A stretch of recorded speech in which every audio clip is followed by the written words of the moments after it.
35 is crazy. Jeez Louise. Hold on. 35 is crazy. 30 whole 5. The word of the day is to divulge. I'm gonna divulge your mother in a second. Give me a momento to fix some stuff and things. Don't disapprove of me. No disapprove. I'm setting things up for you currently. I'm actually gonna make this orbit me a little bit less, because holy shit. It is intense. It is intense, intense, intense. Camera 2, orbit.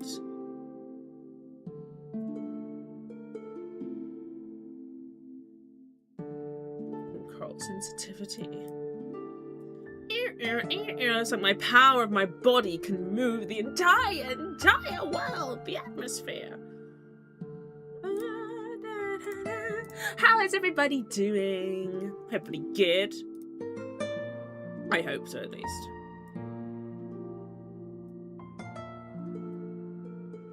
Ooh, that's very fast. Do you see that?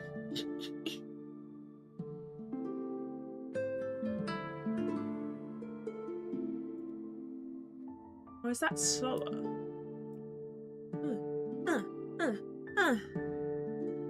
You know what I mean?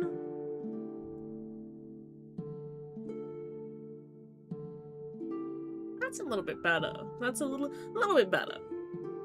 I've been alright. Only been up for like an hour. Wow, wow. Anyway, hello Rom. Hello Blake. Congratulations on first. Hello,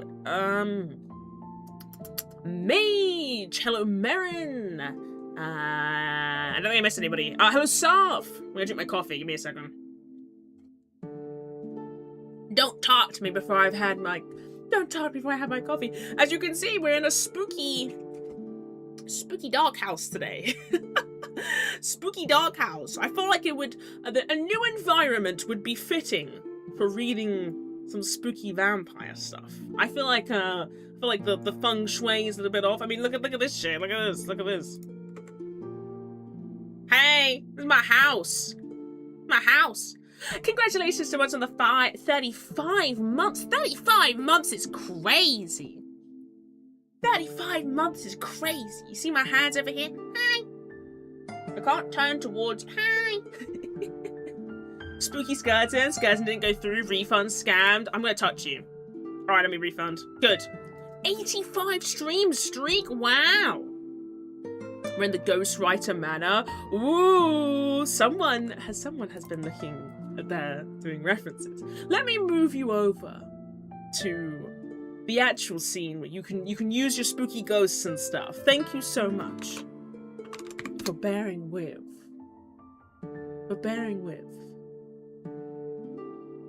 Yes. You can't touch me in a way that matters. Ah, shut up. You can't do exclamation mark soon. Stop doing exclamation mark soon. It doesn't work for you guys. Hi! Hello. Hello. Welcome to my house. Please. Entry. Please, entry. We can put the frame back on. What do you guys think of the frame? I think it frames everything quite nicely. Makes me feel not real. You know what I mean? Like, it makes me feel like I'm not a real girl. You get that? You understand that? Makes me feel like a little bit off. How are you guys doing? There, refund. Wow, refunds. Painted strange.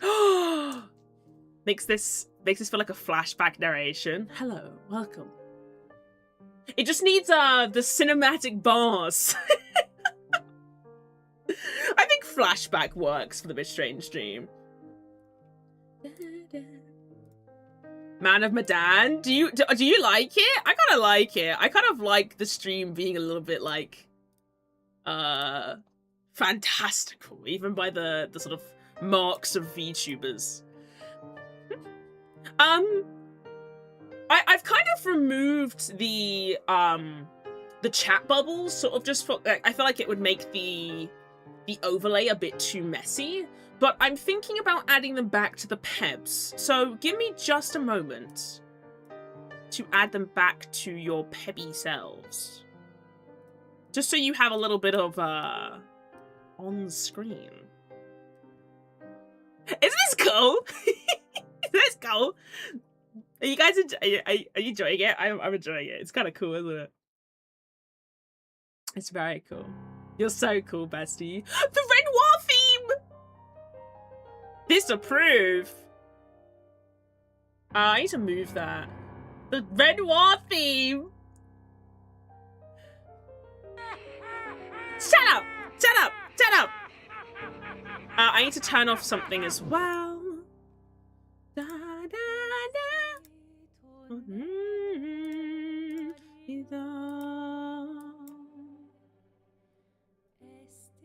12, 6, 17, 6.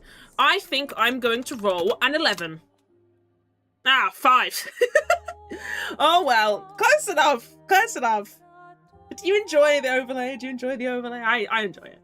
Over 35,000 cans were confiscated by police. That would be cans of what? Pee? You wrote some bullshit. I have wrote some bullshit. Alright, the Pebs are gonna get their chat bubbles back. You're gonna get your chat bubbles back, Pebs. Also, I feel like the expedition music is fitting. Painted Strange. Painted Strange. The Peb Revolution. Alright, I've got to delete you guys for a second, and then I can give you guys back. Yeah, I feel like the expedition music fits the most. Oh, hello. Hey, Strange. Hey, Strange. Empty soda cans brought over straight state borders? I don't know. No, not the Lampmaster theme. Should I put the Lampmaster theme on while you guys, while I sort this out? Just sort of give you some anxiety. Should actually be smart and entertaining. Right, here you go. Have the Lampmaster theme while I figure out how to sort out the chat bubbles. Have the Lampmaster theme. I need to kill that guy, by the way. I haven't killed him yet.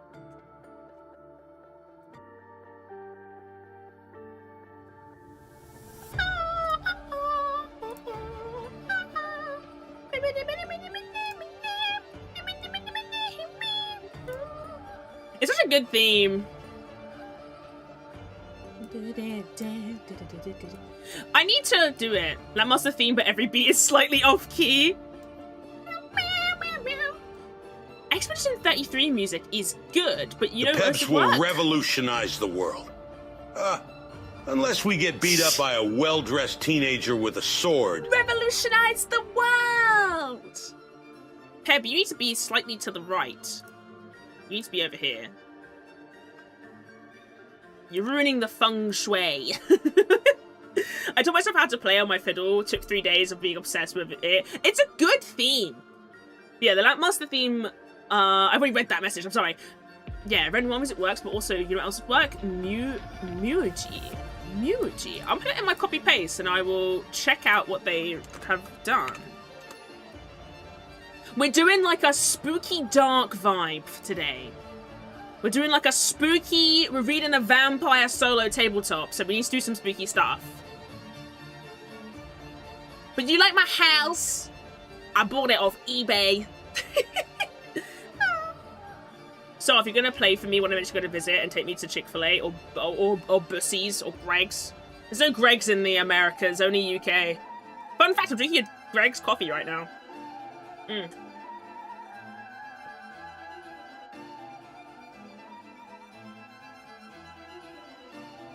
There's a chatting sound? What the fuck?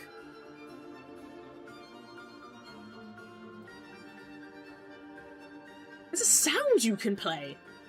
Man, please get off my IKEA. No! Alright, the Pebs are back, and they can talk. Hello, Pebs. Do you enjoy being at the bottom of the screen? Do you enjoy it? Beneath me. Where you belong. It's always crowded, people love it. People love what? You have Popeyes here? We have a Popeyes is getting very popular in the UK at the moment, so... Anyway, shall I pitch the tabletop to you? Of course they do. Do you think we're fat for fun? Fat for fun.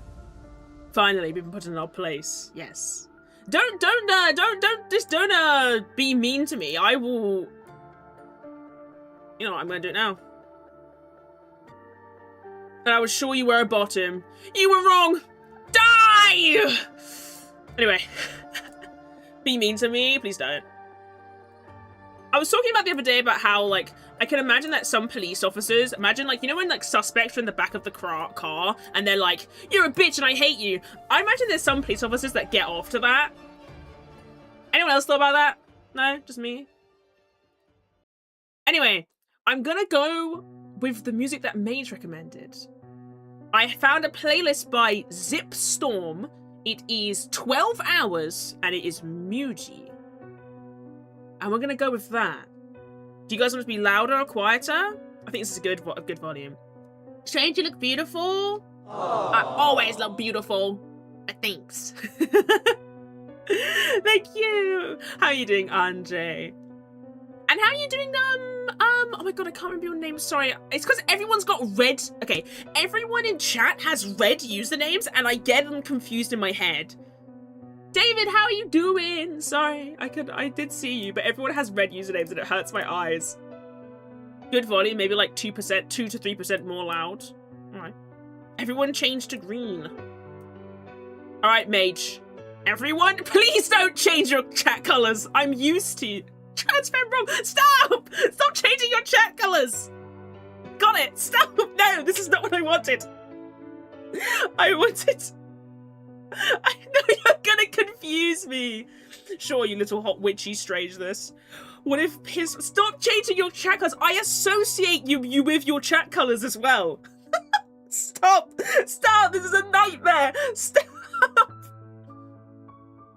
Get bent, nerds. Plus life, stop. I associate you with your chat colors, please. Please. Like, Army is yellow, Soph is red, Rom is red, Evident is green, Goalie is green. Don't change your chat colors, please. Right. Let's get... I'm trying to clap. Let's get started reading.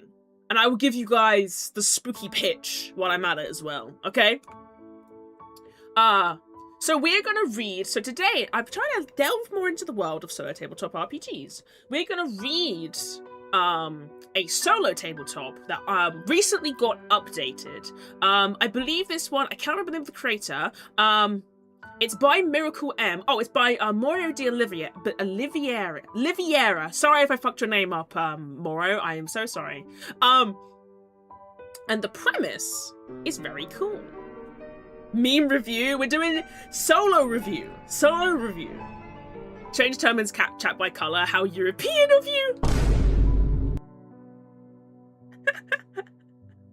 I mean, I don't, it's just like it's an association, right? Like, you would, MissedStrange you would associate with red, right? Like, you wouldn't associate me with any other color. So, it's like that, right?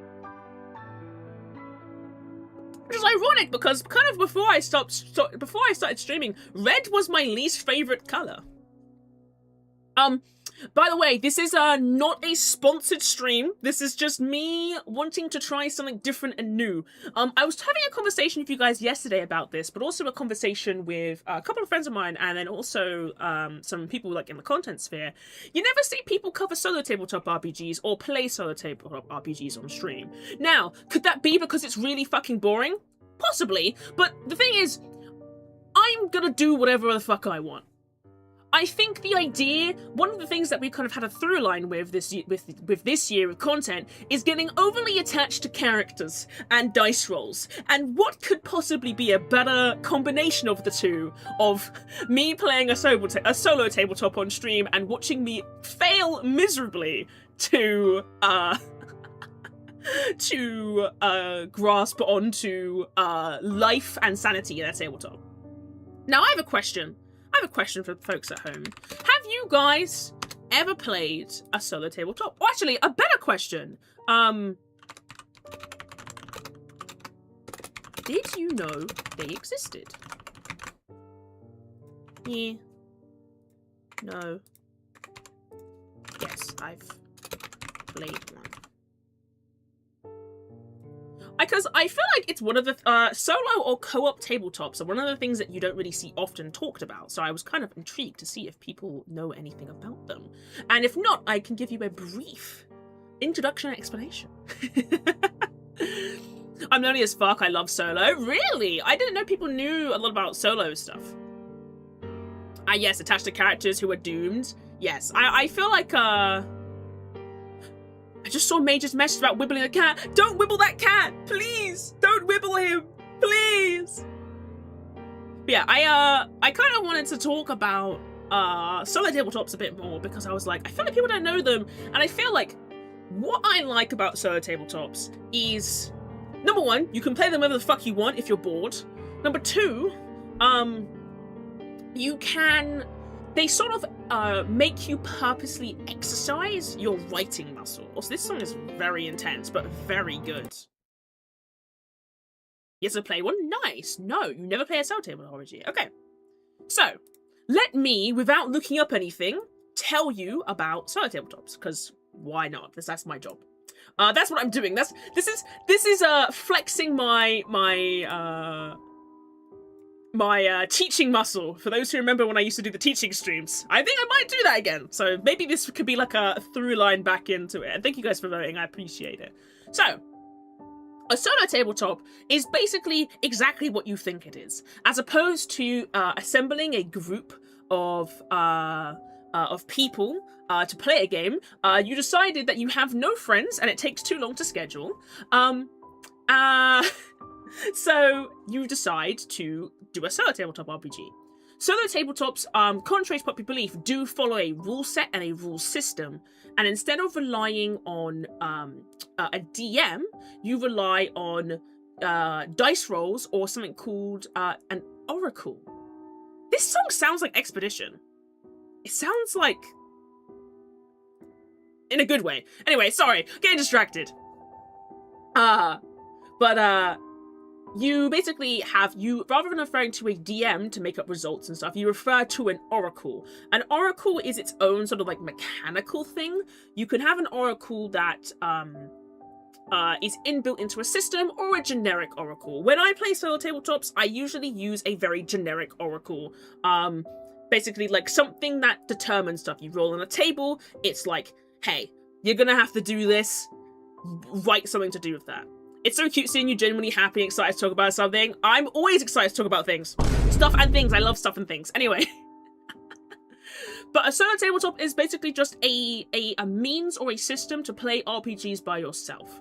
Now, systems, typically, are not built... I mean, for example, for everyone in the chat, D&D by itself is not built to be a solo game. Lots of our tabletops are collaborative, but in the indie scene, there is a small group of tabletop RPGs that are specifically designed for solo or co-op play. And co-op is the exact same thing you think it is, as opposed to playing it by yourself. Rather than one person being the DM, one person being the player, you have two people playing, and then there's an oracle. The oracle is this nebulous force that I've described, that it has its own set of rules. You can find a lot of tabletop RPGs, solo ones, on itch.io, basically. That's probably the best place to look for them. Lots of them are free, some of them are paid. One of my favorite ones is paid, but it's like $4.99. So, $4.99 I believe it is, and it's cool. For those who want to know my favorite solo tabletop, you can play a little one called Grimoire. You play as a wizard and you make a spell book, and it's very, very cool.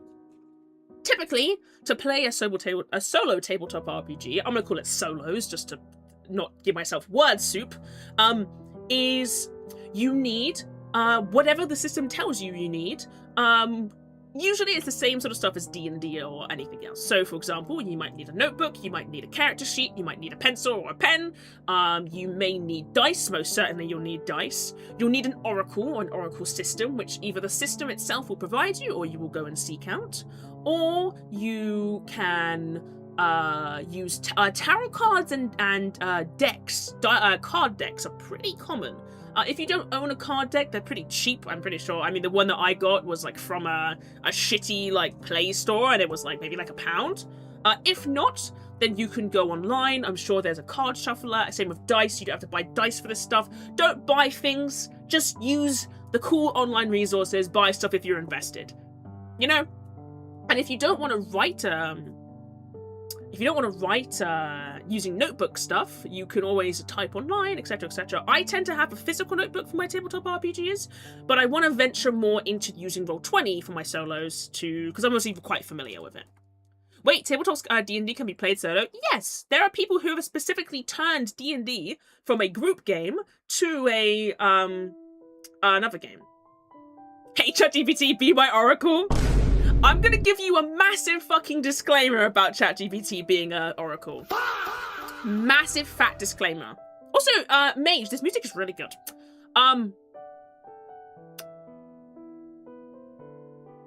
I personally, and this is you can listen to me or you can not listen to me. This is entirely your choice. I am not your be-all, end-all of content and the way you interact with the world, etc. But this is my advice. I'm actually gonna talk with privilege here, which sounds bad because I will admit to doing this. I have tried ChatGPT for solo tabletop RPGs. I'm gonna tell you something right now, as someone with first-hand experience, it's fucking garbage. It's fucking garbage. Do not use it. It will introduce the same characters, Elias and blah blah blah blah. It will introduce stupid fucking shit. It's not good. It's not good. However, if you really, really, really, really, really have no ideas, you can try it maybe. Maybe. Sparingly. Do not rely on it as a tool. It is not a good tool. Solo tabletops require a lot more discipline and a lot more of your attention. And also creativity. So, and that's the point. Like, you wouldn't... It's the same as, like, being in a group setting. You wouldn't chat GPT your next action on a turn, right? Like, you wouldn't do that. Like, imagine if the DM came around to you and said, what are you gonna do? And you went, and you typed what your character sheet into fucking ChatGPT. It's like that. What's the point?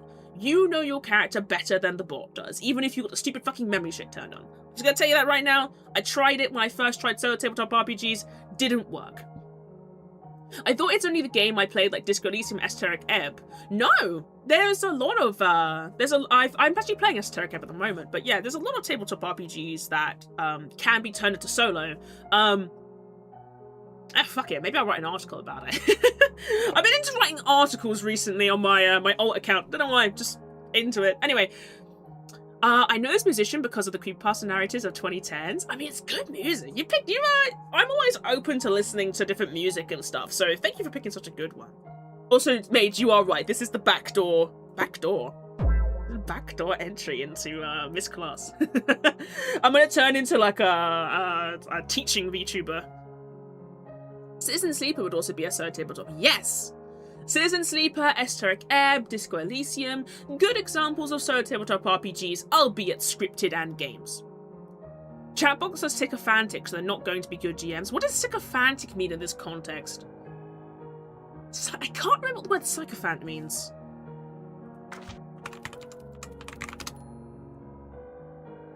A person who gives fake praise to rich and powerful people.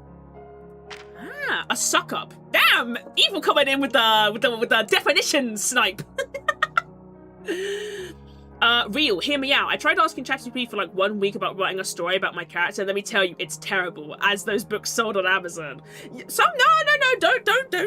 don't knock Quan Mills.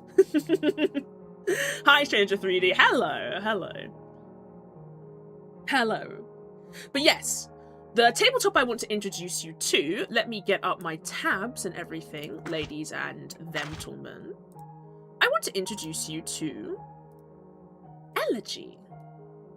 ELEGY, ELEGY, ELEGY, ELEGY. It recently got a big update, which is the reason I'm kind of looking at it. I read the previous version, had quite a lot of issues with it, and now I'm like, ooh, nice. I'll put a link to it up in the chat doobly-doo as well. I'm sort of just gonna put my tabs over here. Where is my one for ELEGY? ELEGY full book. I'm just kind of sorting out my tabs for you guys. We'll go here as well. ELEGY, ELEGY. Solo tabletops. Music? My music thing doesn't have my real name on it, so we can probably just put that here as well. Actually, I'll put it on my other tab. Roaches in the cereal! Ah! Hello, Evil. Guys, I think about buying the Masamune. You should buy whatever makes you happy, Evil. Also, how are you doing? How are you doing? Hello, Llama. Hello, anybody else lurking in the shadows? I keep having dreams about something being on fire. Okay, Verso. Okay, Verso. Pop off. That's fucked up.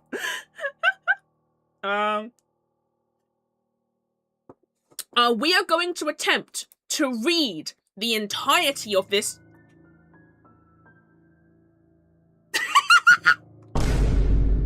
We are going to attempt to read the entirety of this solo table. Is this the meme song? Is this the fucking meme song? I've never heard this music before.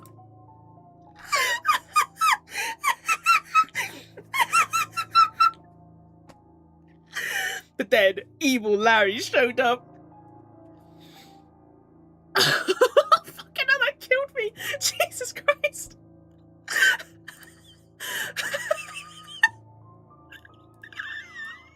Holy shit, that killed me. Jesus Christ. Oh my god. Mage. Entirely accidental, by the way. Holy shit!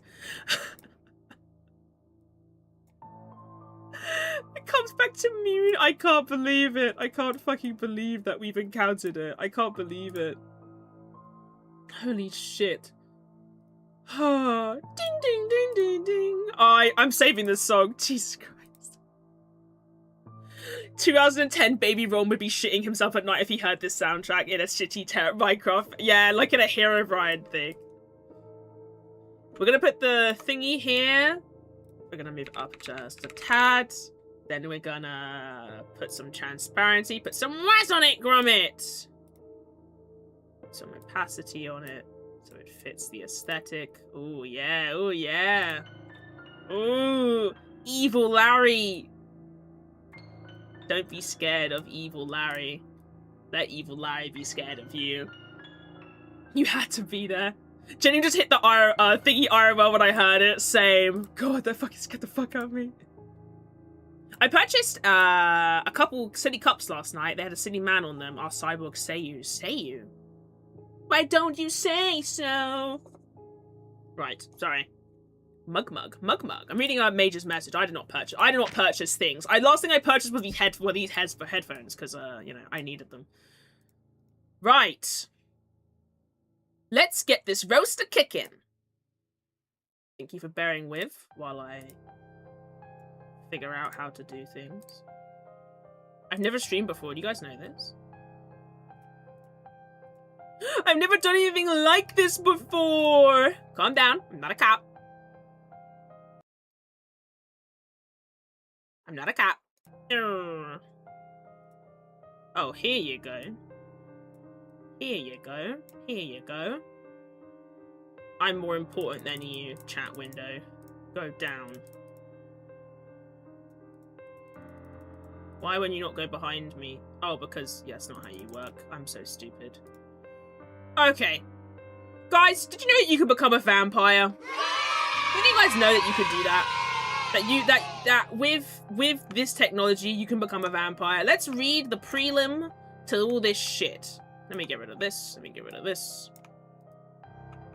Let me get rid of this. Let me kill you. I'll kill you.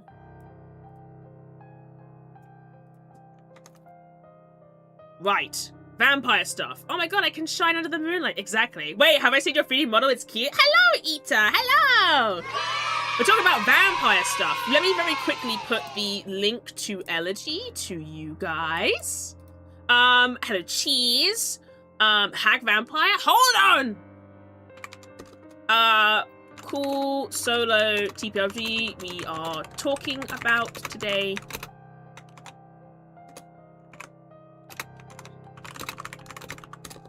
This stream is not sponsored.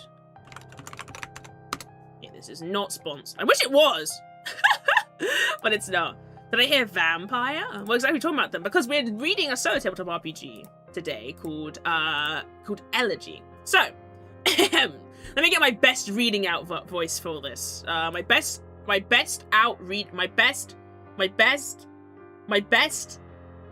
How does one read? Have you guys ever read anything? Me personally, never tried, never even bothered. Where's Spotify gone? Evil Larry. I was then shot 57 times.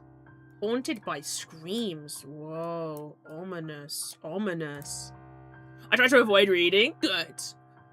Vampires? Is this Vampire the Masquerade? No, we're looking at solo tabletop RPGs today. Solo tabletop. Sorry with the pictures. Solo tabletop RPG, as it were. Just want to make this beak. Beak. Lovely. Lovely. So, let the strange elf read this out to you. Become a vampire. Crazy, I know. Elegy is a solo-first tabletop RPG where you play as a young vampire surviving a big city. You seek renown among your peers, fight to remain human, and uncover the secrets of a dark and unfamiliar world. Features. Create and evolve your vampire through a unique mix of abilities, powers, and custom traits. Build your own underworld and fill it with diverse creatures and factions. Use random tables to generate places, characters, and events on the fly. Play in 3 modes. Solo co-op or with a GM. Now, you don't want GMs, we want to play solo. Our rules are based on Ironsworn and Starforge with a touch of Fate. So Fate is a system. Ironsworn is one of the most famous solo tabletop systems. This is a little bit Vampire the Masquerade coded. Let me tell you a secret. Everything is Vampire the Masquerade coded. Every vampire thing, even my story is Vampire the Masquerade coded, okay? Stop reading Wednesday and Enid fanfiction. Blake. You have a problem. But I can eat it. I do eat books for a living. I read some novels, to be honest. The Alchemist was a good one. Oh, Alchemist is a good one. Arsene Lupin's also a good series. My criminal books are collecting dust now, to be honest. I've been reading John Mistborn at the moment. But yes. But you read too much, Blake. You read too much. Very good. Elegy is made by Miracle M Game, licensed under blah blah blah blah. Maura D'Olivier. So the recent update for this, by the way, was 4 days ago. Big update. Again, I have it linked and pinned in the doobly-doo for people to go look at it. But I think we move on to... This is a bit dramatic for me. This song's called Angst. Listen, I want to put my Vampire the Masquerade OC in as well and see how it pans out. Well, I'm writing a vampire story at the moment, or a story based with vampiric stuff at the moment. So I kind of want to maybe put Grail in this and see how that would go. But, or maybe perhaps a different character and then sort of expand the world like that. Solo tabletops, by the way, for those who are creative, or creatively inclined, I should say, they are a really good way to test your creative muscle without necessarily writing the thing you want to write. I wholeheartedly believe in having a writing ritual. I'm currently starting a new one, or like a writing or reading ritual. I'm currently doing a new one. Do you know what it is? It's doing a word search. doing a word search before I write or read has made it easier to get into that mind. Grand Extended Universe. I've been working on some stuff as well. Yeah, I'm working on some stuff. I thought it was about an Hispanic vigilante called ELEGY. That's not allowed. The only playable character in this game is ELEGY. Exactly. ELEGY. Right. This is the beta version 3. Version 3. Is there a way to make this, like, better and bigger? Bigger and better. Like my penis. Right. Let me cut off that top bit. Just like how people get circumcised. Where are you, circumcision thing? How do you circumcise people nowadays? What? How do you... Ah! Ah! Why is the music all scary now? Circumcision made the music scary.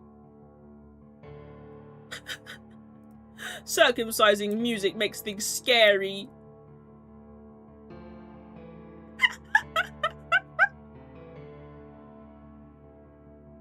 You ever circumcised somebody? I have. Scariest shit of my life.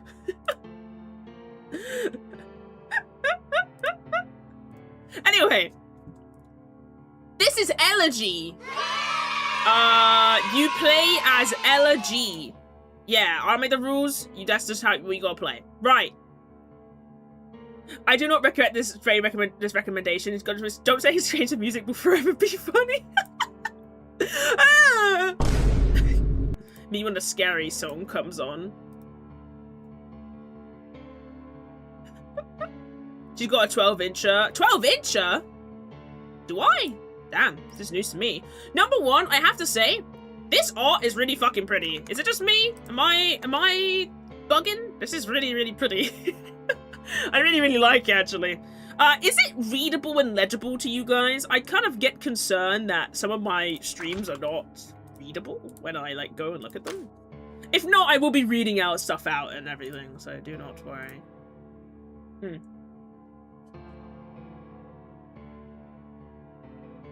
I circumcise every song I write to set it apart on behalf of God. Circumcise? Damn. I never once circumcise anything. It's mostly readable. Okay, alright. Let me zoom in even more. Let me zoom in even more. That looks way better! Jesus Christ! That immediately looks immediately better, right? That's way better than what we were working with previously. Okay. This is good news. Also, I can make it so this has a shadow. So, if you guys notice, I love giving things shadows. It's like my favorite thing to do. Ooh. Ooh.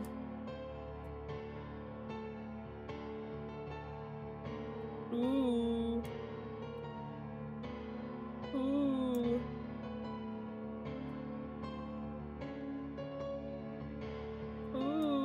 Ooh. Ooh, spooky. Anyway, it's got a shadow now. Fuck yeah. I don't have my glasses, so no. So mean. Why are you not accessible? Cancel strange. I'm trying my best. Anyway, this looks mostly readable, so I will trust my judgment on this one. I will trust my intuition. And go from there. Moving chat over. Cool, but I think the art of this is really pretty. I love this tabletop already. How pretty this cover is. I wish to have a cover this pretty if I ever run a book. Suffering is a part of playing. Accurate, but I don't need ELEGY to tell me that. Blah, blah, blah. The artwork used in the cover is The Vampire, 1894. Oh, so it's out. The reason they use this art is because it's out of copyright. Honestly, I think that's amazing. I love indies. How pretty. What a great use of art.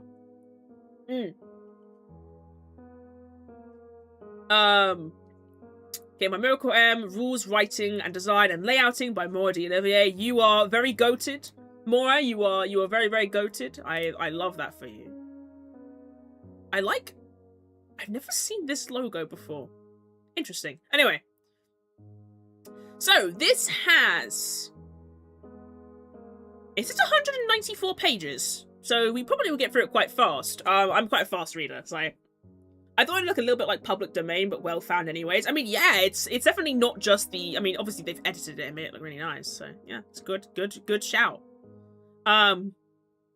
So we have 1, 2, 3, 4, 5, 6, 7 chapters. One of which is being 8 chapters, one of which being alternative rules, which we'll probably skip. I don't really like to do alternative stuff. I like to play it as intended.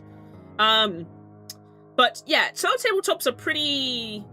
Notice that they're pretty small and not as dense as normal RPGs, which is, well, it's kind of the point. But the thing about a big RPG is that they're supposed to have a lot of rules that work with each other. A solo tabletop kind of has to work within the confines of understanding how you play. Square rules only. Exactly. These rules go in the square hole. Right, let's do our welcome to ELEGY. Also, I will be skipping some aspects of this. I'm quite a skimmer. Yeah, there'll be stuff that we skim and stuff that we actually look at. So I want to go through the introduction first. Pretty. We'll scroll through. Pretty introduction page. Oh, purple. Purple is a scary colour. You guys know that? Right. ELEGY is a solitaire role-playing game, a solo RPG, where you play as a young vampire surviving in a big city. You seek renown among your peers, fight to remain human, and uncover the secrets of a dark and unfamiliar world. Through the connections you form with other characters, and the missions you take on, whether for them or for yourself, you will give new meaning to your existence. You will create a character and a world for her to inhabit. Ooh, not using him or he pronouns, assuming. Oh, based. And follow her story as you control her actions in the narrative you envision. When exploring, investigating, and interacting with the world, other characters, or elements beyond your control, you'll use dice to randomly shape and expand what happens around her. As your story unfolds, your vampire will evolve and her skills and abilities will grow more potent and diverse. You can record the narrative in any way that interests you, whether a personal journal, short stories, or simply a bullet points or sticky notes. Yeah, so something about solo tabletops, again, which I think I've already harped on, is that you can use them to expand and generate on actual writing stuff. If you struggle to plot and outline a story, a short story or like a long story, use a solo tabletop RPG and then just take the things you didn't like and change them. I think that's a good way to outline. You have some level of control. It's your choice, basically. Just to be nice to those relying on narration, say blah blah blah yada yada yada when you're skipping over things. Yeah, blah blah blah, yeah.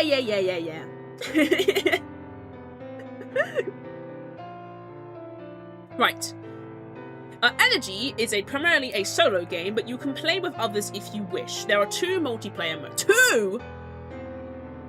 1 or more players take on the role of protagonist, while the game master moderates the session. The GM brings the world to life, portrays the characters you meet, and decides the outcomes of your actions. Or co-op. You and one or more friends play to overcome challenges and complete missions. No GM required. I think my son is challenged. What, you mean Vike? Yeah. Guys, this is what you need to play. It only uses D6s and D10s. Ooh, I don't think I've ever seen a D10 used in a solo tabletop. 1 D6 and 2 D10 is the minimum. However, some specific actions may require more dice, so having 1 or 2 extra of each is ideal. Additionally, there are few percentile rolls, so if you can get a D100. So, D6s and D10s with a D100. I actually used this for my Tiefling's backstory. I revealed they have an ancestor that's a vampire. It'll be fun to add in. Yeah, you should! You should, to flesh stuff out. 100,000,000%. And it's free, so you can do it as well. So, things you also need. Oh god, that's a lot of sheets. It's a lot of sheets. Character sheet. World sheet. To record the basics of your city, important places, political groups, power figures, as well as your world-building choices. I might use this to try and expand the world, do the world building of Sanguinarch. So maybe I'll do a stream where I use this to world build. D10s as a hat tip to the world of darkness? Maybe. To track your important relationships, mission sheets to track your objectives and your progress in reaching them, loose end sheets to record the unsolved questions you're left in with the story, adversary sheet to track adversaries' durability in fights. That's a lot of fucking character sheets. Jesus, it's a lot. 1, 2, 3, 4, 5, 6, 7, 8, 9, 10. That's 10 sides of paper! Fucking hell! You need 1 character sheet per player and 1 world sheet for the whole game. Every player starts with at least 1 of the others and may need more as the game progresses. All these sheets can be found at the end of this manual. Holy sheet! Holy sheet indeed! Something to write with. I'm gonna sheet myself. Holy sheet! While not absolutely required, it was recommended that you keep notes about your narrative so you don't forget anything important. You don't need to write any more than you want to. The key is to make sure it helps your immersion and keeps track of what matters to you. You can use whatever format works best: a short story, a screenplay, a first-person journal, or even concise bullet lists. What is this manual? Blah, blah, blah. This is a book that has the beta for ELEGY, 4th edition. Damn. When I last read this was in 3rd edition. Also, Mage, you have your... Not Mage, Evident, you have your answer here with, with something. ELEGY takes place in a world much like our own, except vampires exist. They survive by feeding on human blood, keep their existence secret by blending among us, and live in a treacherous society where power, status, and influence are paramount. ELEGY is a game about being a scary creature in a scary city, but also about humanity and the drive to survive. Among Us, I knew you guys would fucking latch onto the Among Us shit. You're sick and twisted. All these sheets should have been in the section on suffering, exactly. Inspiration. ELEGY setting draws upon Vampire the Masquerade, Vampire the Requiem, Camilla, Dracula, Vampire the Masquerade Bloodlines, Blade, Only Lovers Left Alive, What We Do in the Shadows, classic vampire myths and folklore. Obviously. Friends of mine were in that show. Really? I've never watched What We Do in the Shadows. It's only been quoted at me. Holy shit, this is short. In ELEGY, you play a vampire whose background you create. Your character can be of any culture, race, sexual orientation, gender, personality, or appearance. However, as a vampire, there are things you share with every other creature of your kind. You're a bloodthirsty beast. Your hunger is the most honest thing about you, and blood is your one true love. You're still human. You have values and desires. You crave meaning, connection, pleasure, and your experiences still change you, but your humanity constantly clashes with your instincts, and your basic needs have a way of putting your principles in perspective. You're a wolf in sheep's clothing. Oh yeah. You are a predator hiding among prey that take you for one of their own, and it must stay that way. If mortal discover what you are, you endanger not only yourself, but every vampire around you. What in the motherfucking song of reverse healing is that song? That was a good track. I like that track, actually. That was a spooky track. I enjoyed the spookiness of that track, Your Honor. Play it again. Red is imposter? Why are you guys talking about Among Us? You guys are children. Sometimes you guys are babies.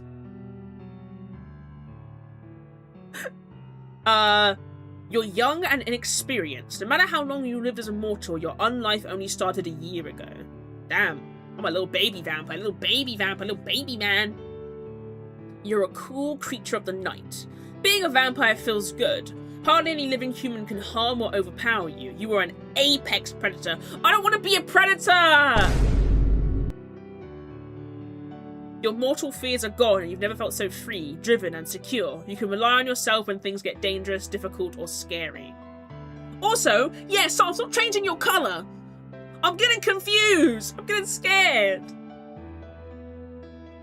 Good morning, MissedStrange. How are you, you beautiful hacking being? I'm doing good!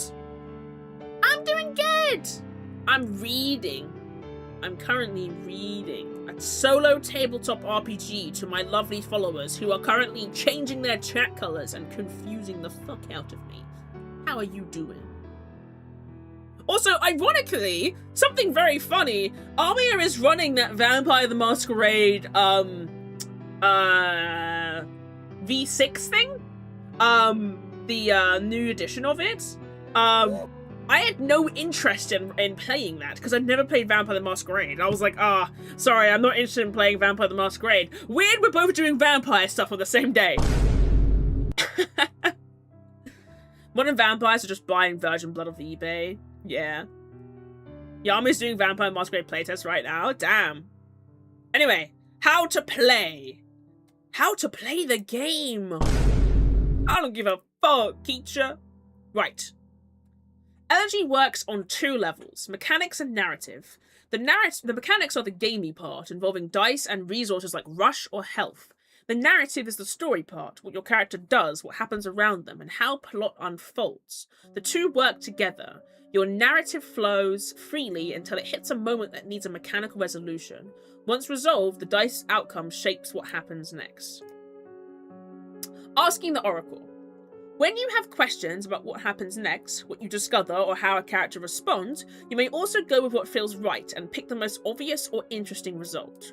When you want to surprise yourself or need inspiration, ask the Oracle! Use random tables called oracles, see, oracles, to decide for you. Some rules will prompt you to ask the Oracle directly. The yes-no question oracle is the simplest and most versatile. To use it, decide the odds of a yes, then roll on the table below. You can also use it to pick between 2 options. Rate one as likely and roll. If the answer is yes, then that's the one. If no, it's the other. So this is basically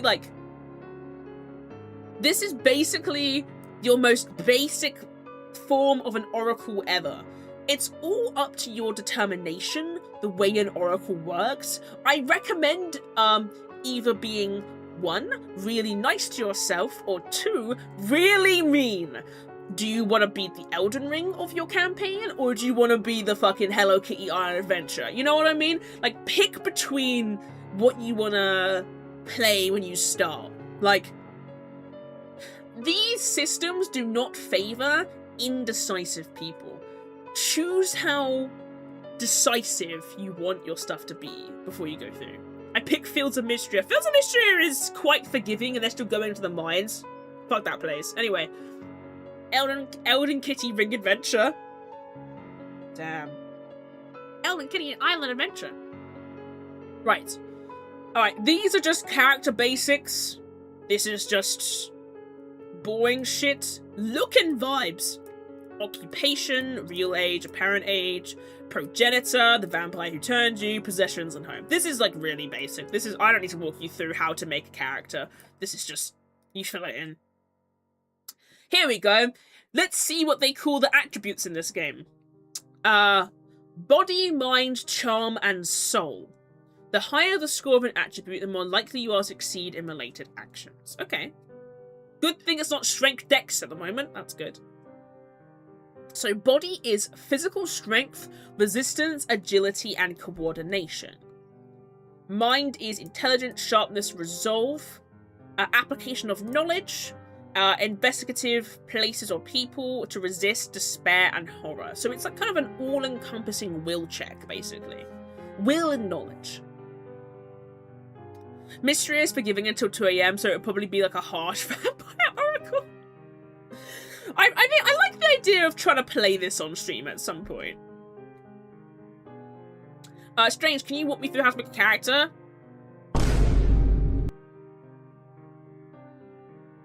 No! Charm represents your persuasiveness, charisma, composure. You use it to influence others and hide your true nature from mortals. And soul represents your empathy, honesty, self-control, and humanness. You mainly use it to resist your impulses and to interact with others with honesty or vulnerability. Very cool. These are slightly different from how I remember, which is good. That's kind of how I want it to be. So, Strange, you missed a line. I'm purposely skimming through stuff. Also, wait, hold on. Are you fucking trying to pull my leg right now? I'm gonna touch you. I'm sick of your ass. We're getting thrown into character creation like a tax collector going out a window. Strange, you missed one line. That doesn't matter. I'm skimming. I told you this. I'm not reading the whole thing out. What are you, 5? You understand the fucking... You understand things. Strange can't read. Motherfucker, pull the PDF up right now and read it with me. You won't. Right. Aspects. The particular resources of your character are called aspects. Oh my god, there's so many. Holy shit. Holy shit, there's so many. Expertises are specific skills your character is trained, specialized in, like driving, lying, or brawling. Are you guys trained in lying? How can you train to be a liar? You got a lying school? Strange, what is that word right there? Bitch! You try to openly and vulnerably talk to a person so they can help you through trauma, but accidentally roll a 1 on soul check and end up telling them to go fuck themselves like you fucked their mom last night. That's just, how Telltale game options work. Gifts are groups of vampiric powers, including mind control, shape-shifting, or commanding animals. You can naturally develop up to 3, but must acquire more by learning from other vampires. Mysteries are groups of magical powers and sometimes rituals. Rituals? Rituals. Rituals. Mostly they work like gifts. However, they are never innate and must always be learned. Thematically, they are also more magical than vampiric. Okay. Excuse me. Do you even read, bruh? Yeah. Edges? You can edge! Are resources or assets of any other nature like richness, faction loyalty, or fame. Fucking hell yeah. And burdens are lasting marks your character carries when challenges overwhelm them, and connections represent your most meaningful or useful relationships. Okay, interesting. Telltale games, your choices don't matter. Meanwhile, Dispatch, your actions in the whole game matters. Exactly, literally everything. Training to be a liar, I'm pretty sure that's just acting. It's acting, darling. Acting. Acting.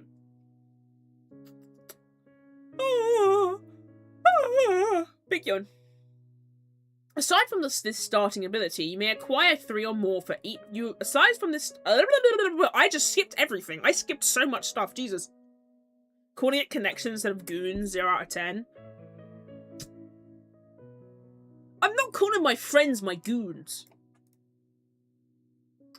Every aspect gives you access to 1 special ability or bonus that comes with it when you acquire it. For example, connectors give you a bonus to interact with them, expertises give you a bonus when acting within its actions, gifts and mysteries give you a special supernatural power.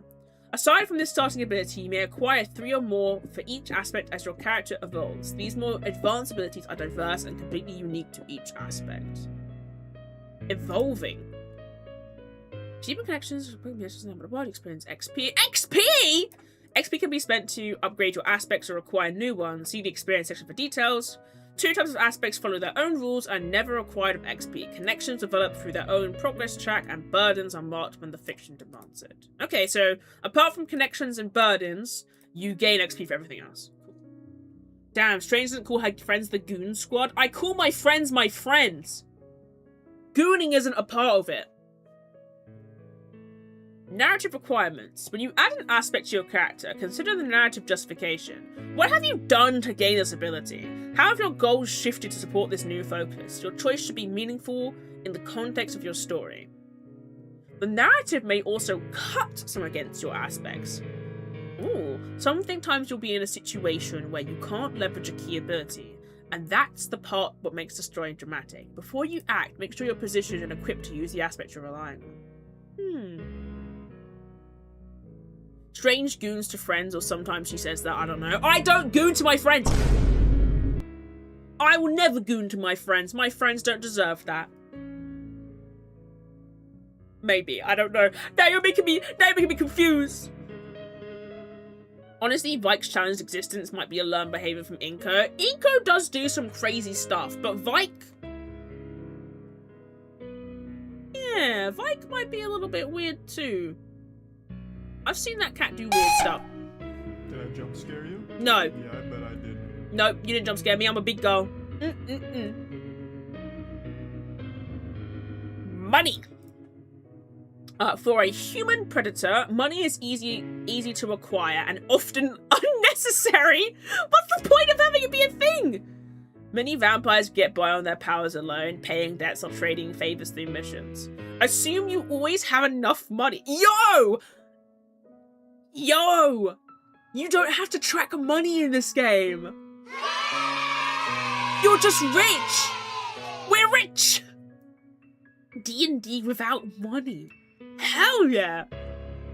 Assume you always have enough money for transportation, club entrances, and other trivial expenses. Money isn't trapped in numbers. Count me out, chef. You don't want money? You scared of money?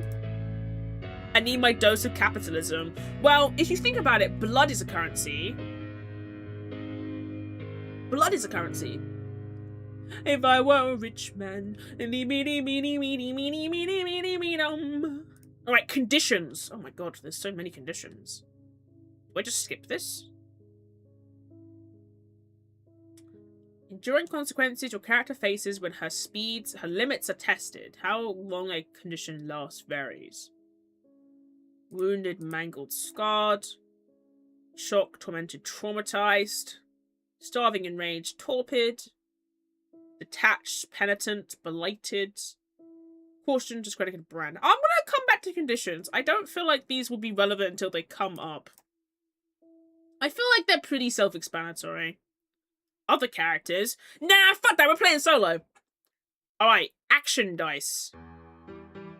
Ooh. Action dice. What a spooky track for action dice. When you need to resolve an uncertain or risky situation related to your character's efforts, you may make an action roll. Action rolls all follow the same structure, described below. Most rolls you make in ELEGY are action rolls. A few very specific rolls may use different structures, but they are always explained where they appear.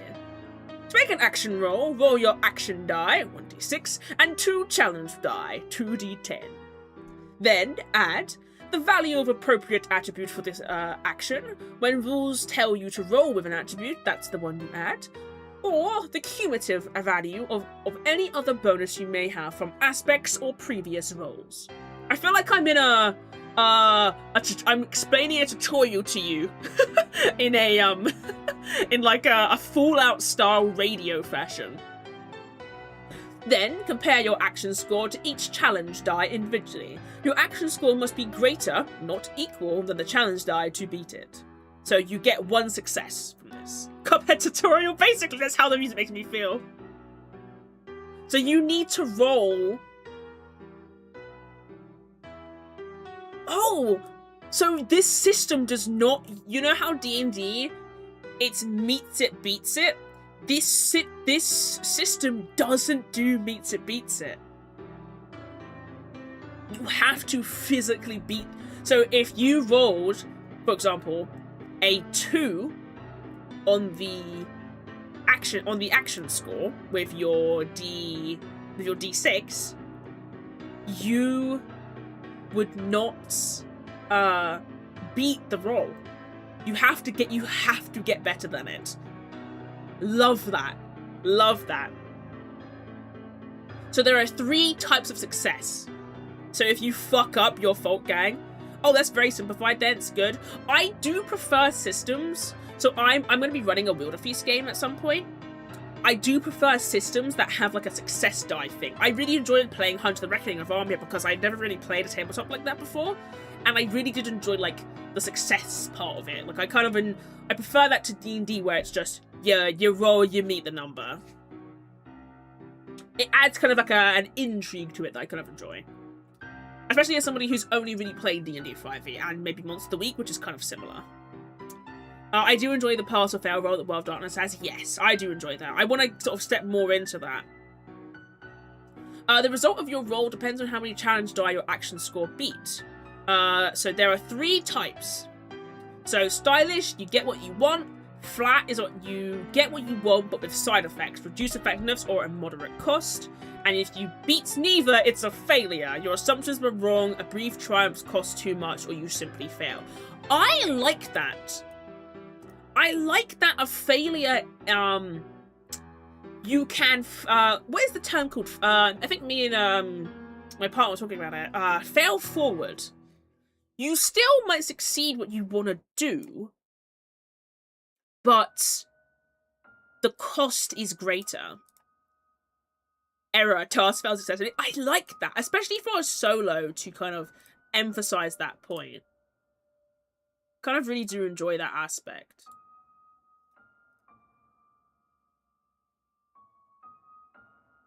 Cool. Error, task fails successfully.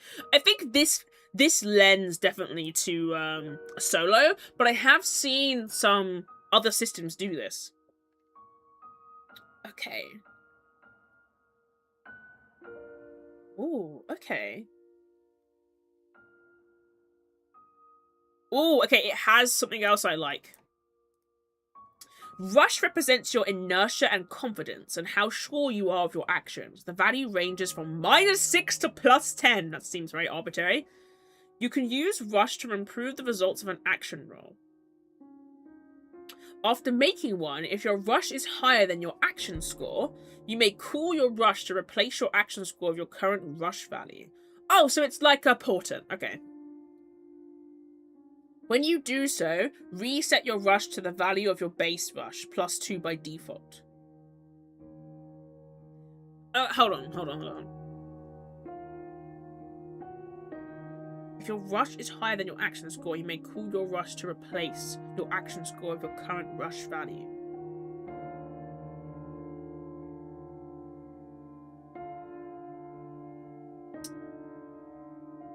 So, okay, that kind of confuses me.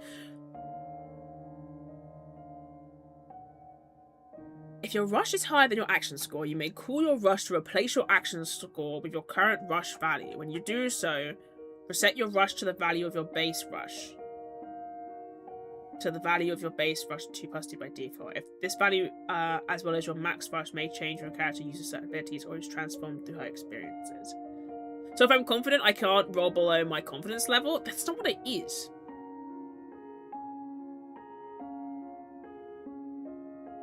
Use your Rush to improve the results of an action.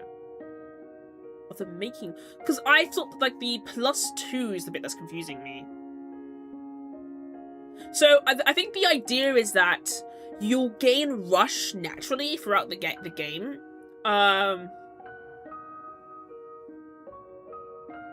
Basically, use your ego to power through the roll, but get a harsh reality check. Okay, that makes more sense, Triangle. Thank you so much. Also, hello. Okay, that makes more sense. Or is it like luck, like in Sniper Hunt, where I can take points out of it to add to my rolls? I don't think it's like that. Cool your Rush to replace your action score with your current Rush value.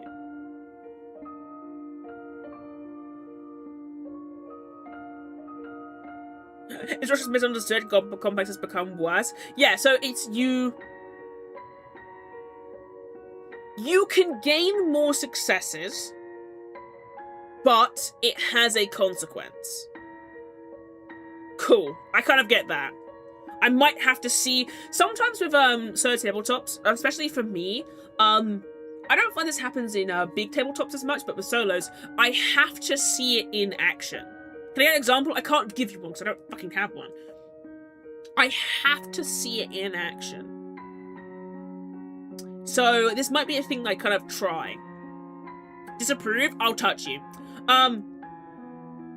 Anyway, sorry, Mage, I missed your message. It's like the Warhammer tabletops have hard fails since still succeed, but in a spectacularly horrible way. Okay.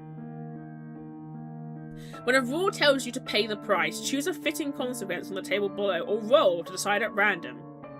If the result doesn't make sense, roll again. The table references, sources, and terms explained later in the chapter. See suffering. See suffering. So, if I have +10 in Rush, and I roll ass, like +1, I say, no, it's +10, but now I'm in post-nut clarity and my Rush is +2. Oh, one-time burst. Okay, that makes sense. Okay, cool. Very good explanation. Very, very good explanation, Triangle. I roll like ass +1. I say no, it's a +10. But now I'm in post-nut clarity, and my rush is a +10. Not analogy. I mean, you guys understood it. Clearly, what we needed was the nut analogy. So this is just a table, and does it refill over time? It looks like it. Ooh, okay, so these won't be explained. Walks in, explains things using nut references. Using nuts, refuses to elaborate. Bunch of goon is here, I swear. We goon to solo tabletop RPGs. We goon for the love of the game. So these... What the fuck is pulse? Okay, I'm not gonna read this. This is gonna confuse me. Lose, rush, clarity, blah, blah, blah. I goon. Therefore I am. Is he speaking French? Maybe I am speaking French. Okay, that makes sense. Cool. Basic actions. Below you'll find prompts for the most common actions your character may attempt. They follow the same structure, but each has results and details tailored to a specific situation. Basic actions exist to guide your narrative with minimal friction. Each one offers ready-to-made interpretations of your role, so you can see at a glance what happens. In that context... Blah, blah, blah, blah, blah, blah, blah, blah, blah, blah, blah. Ah, here you go. Aspects give you rush. When you get any success in a role directly aided by one or more aspects you own, gain a +1 rush. Okay, cool. Yay. We know how to gain rush. Very good.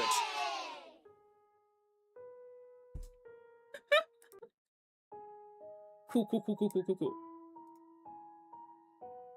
Oh, big yawn.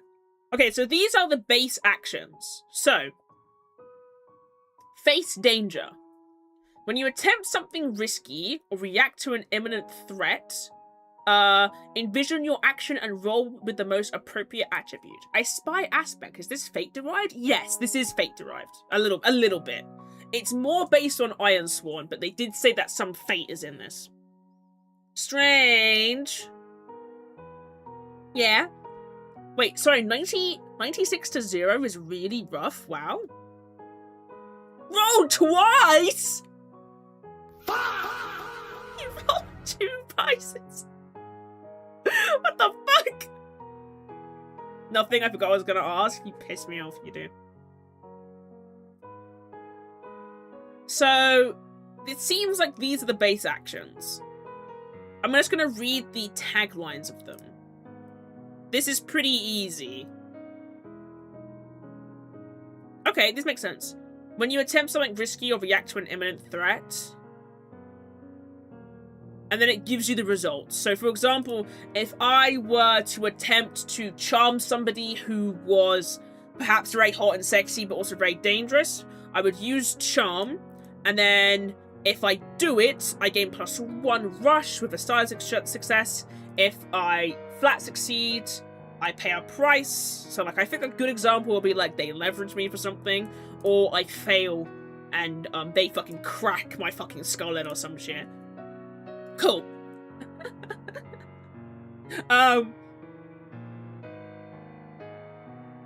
These seem pretty easy to understand. I hope there's a cheat sheet for these. Nope. All right. Well, I'll make one. I'll do it. I'll do it myself. Because they're not on one page. I hate when they're not on one page. I'm a little bit of a stinker like that. She'll do it, chat. I will do it. I'm gonna make a bunch of cheat sheets today for my World of Feast game. So, speaking of which, I need to write that down. I'm gonna forget. If you have an idea, write it down.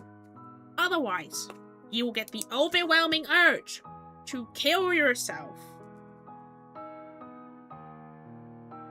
Sorry, I'm thinking about David Lynch. You guys know David Lynch? I should get some David Lynch redeems.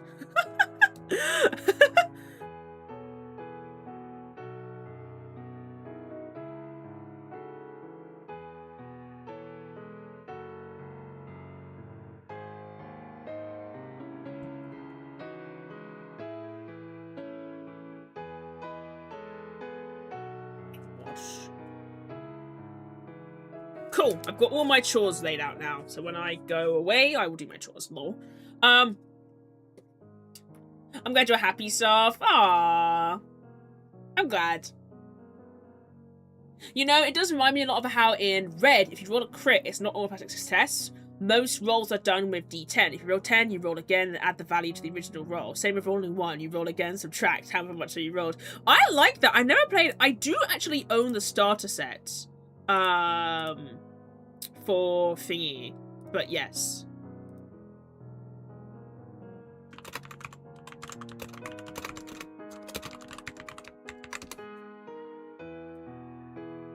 Guess who I am?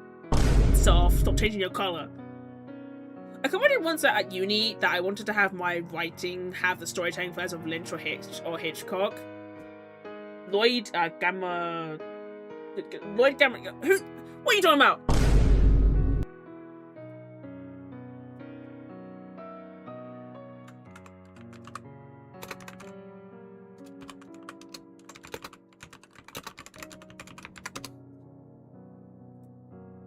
Good reading for real. I've only... So fun fact, I guess to take a very short break. I have been watching Twin Peaks recently, mostly because my partner's been forcing me to. But I have been enjoying it. I'm not finished it yet, so be gentle with me. But yes, I've been watching Twin Peaks. It's pretty enjoyable. I kind of like it. I enjoy it. I've been known to enjoy things. Ah!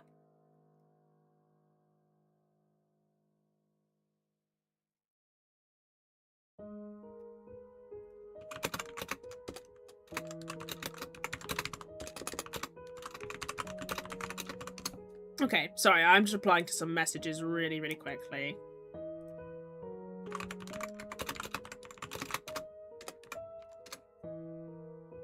Strange, have you not seen Lego Ninjago? Nope, I've never seen it. Never ever seen it in my life. So these seem pretty... So you have Face Danger, Compel, Secure Advantage, Gather Information, Hunt. When you typically look for a source of blood, attempt to feed from it, or when you engage a prey with the intent of feeding. Oh, okay. Or Gather Information. There is also a generic one. Generic action roll. When you do something that prompts a basic action, but you don't feel like reading, follow or looking for specific rules, envision your goal and your approach, and roll with the most appropriate attribute.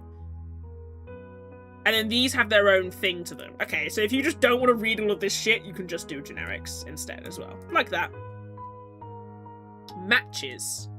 Okay, oh no, it does. Okay, so there is a system for if it matches. Okay. When you make a action roll and both the challenge dice and the action roll show the same number, it's a match. When you get a match, something special happens in your story. If any of your aspect abilities present a prompt for a match in a specific context, you may follow it. If more than one prompt applies, you may follow any as long as it makes narrative sense. Otherwise, in addition to your roll results, you are met with a surprise. If you scored a stylish success, the surprise is neutral. Roll on the twist table. The surprise is negative. Roll on the misfortune table. Wait, so if I roll 2 1s and I match a if I match a 1, I have to roll misfortune? Fucking hell, that sucks! If you get a match, you may light a smoke. Oh, okay, I have to go be an adult. See you later. Bye, Blake! Sorry you have to be an adult. At least you can read Wednesday and Edith fanfiction. Be safe, stay safe. Failure, and your action dice scores higher than your blood. Instead, your predatory nature takes over. Roll on the impulse table. Let's see what some twists look like. A place or individual has changed. You find a curious object. Someone you admire reveals a curious side. People begin arguing or fighting. You discover a place. You encounter a mortal celebrity or influential figure. A well-known underworld individual is here. An enemy reveals a curious side. Strange, you're going on the phone because my fat chud ass has to take a walk. Okay, that's fine. Go take a walk. Misfortune. An important place is endangered or made inaccessible. You're lost. An enemy reveals unexpected skills or influence.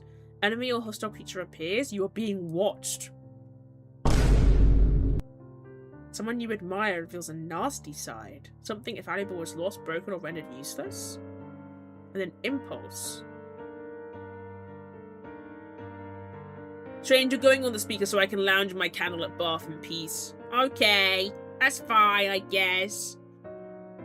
This table is really cool.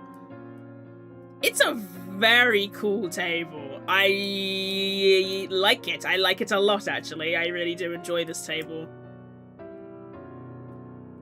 It basically, as the thing said, it basically is a special thing happens. I like that matching is like, because the chances of you matching are quite low, actually. So it does make it feel more special. Would be a really cool table. Would be shaped by someone someone flips it. No, it's a really cool table. It is. It's very cool. Bro, you're kind of stinky. I am. I actually do need to have a shower. I'm very stinky. Oh, here you go. There is a thing. Suffering. Y'all want to read the suffering table?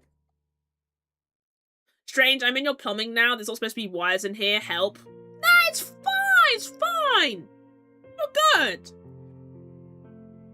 Right, let's put a timer on. Very quickly. I don't remember what the fucking thing is. I want to take a very quick break at some point. So, let me... What is the cheat sheet?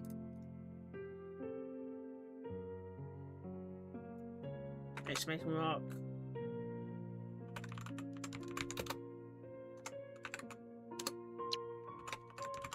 Timer. Let's do 15.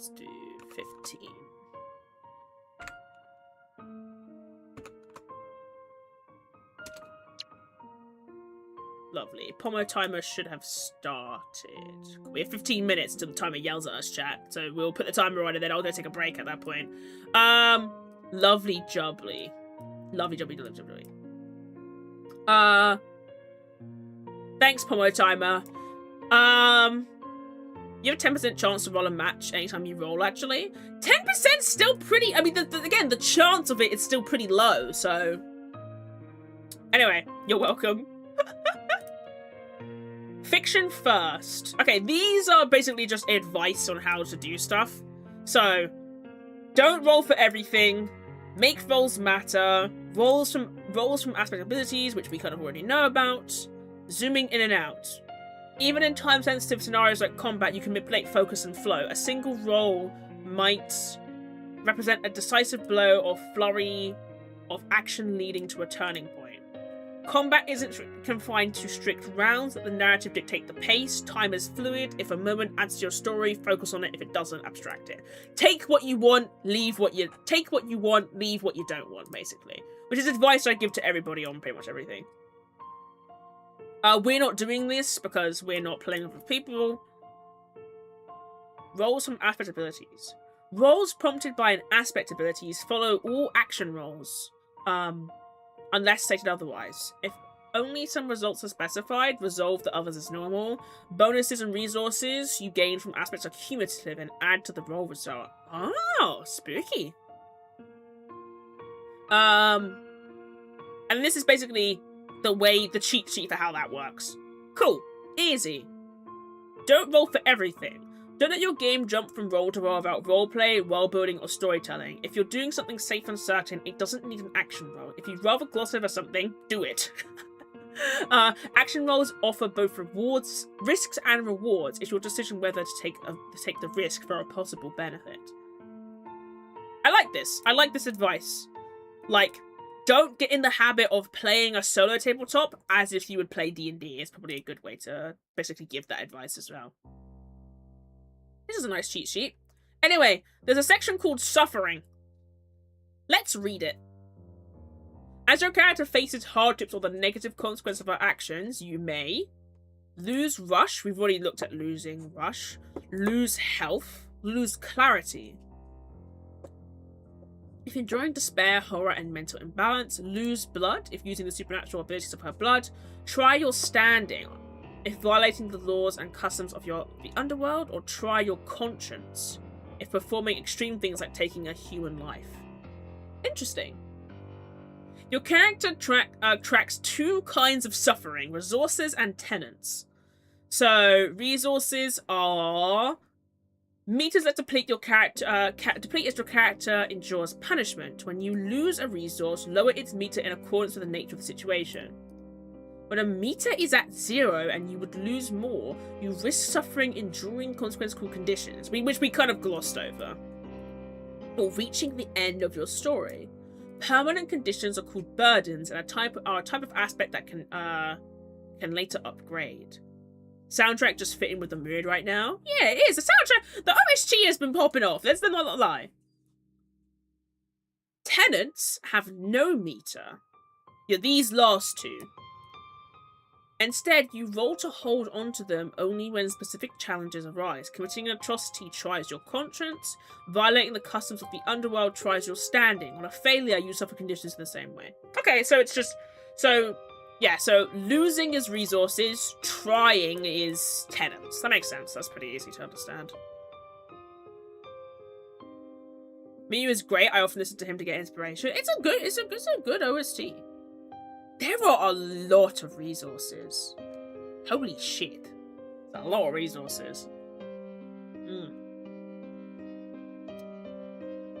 Health represents the integrity of your body. Okay, that's pretty easy. Sources of danger. Rank 1 NPC. Damn. Are you guys a rank 1 NPC? A rank 2 NPC? Or rank 3 NPC? Something that would bruise a mortal, you lose 1 health. Rank 2. Something that would seriously wound a mortal, indirect. Covered by sunlight, brief contact with fire. Mind you, this is just the rulebook. There are 2 other PDFs you get with this. There are, but the 2 other PDFs are pretty basic. I think the 2 PDFs are... One of them is a reference booklet, which is basically just, like, the simplification of everything. Like, the cheat sheet. As well as, like, the oracles and stuff. And then the other one is all of the sheets. I think the character sheets are pretty fucking rad. They're pretty nice looking. The way, like, it's all, I don't know if you guys can see this, but at the sides... Your stuff is listed at the sides like this. I think that's fucking awesome. I think it's a really cool character sheet. We are level 1 crooks. We are the level 1 crooks. The crooklings. Feed us. Ban myself. You can ban yourself. Bye! Please, we are rank 0 and proud of it. Yeah. Babies. Anyway. Strange. Stream. It. Yeah, I am. And then you could be a rank 4 or 5 NPC. Something that would mortally wound or kill a mortal. Direct sunlight, prolonged exposure to fire. When you lose health, if you're not wounded, you can stay put for a couple of minutes. You may spend 1 rush to lose 1 less health. Ah, cool. So rush can be used for 2 things currently. Very cool. To restore your health, regenerate your corpse, roll with body. If you're not wounded, treat a failure as a flat success.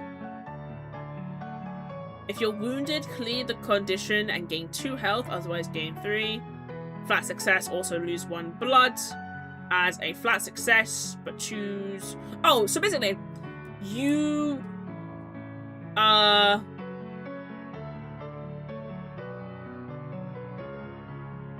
can regenerate yourself. If you're not wounded, treat a failure as a flat success. Cool.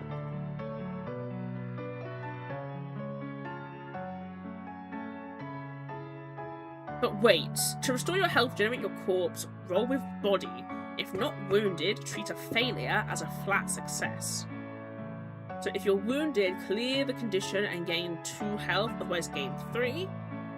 If you fat success, you also lose 1 blood. As a flat success, but choose 1. Lose 2 blood or lose 2 rush. So when it says also lose 1 blood, why? So do I regenerate and then? So you can only heal if you get a style of success. Is that what it's saying? That's a little bit confusing, the way this is worded to me. I don't know, Teach. Because it says also lose. So, like, why would I roll with body?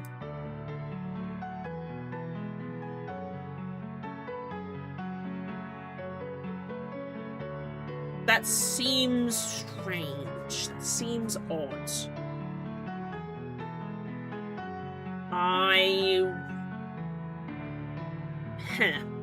Don't know how to feel about that rule. No, you heal on any roll, but the cost varies depending on the result. Ah. But then how much do I heal by?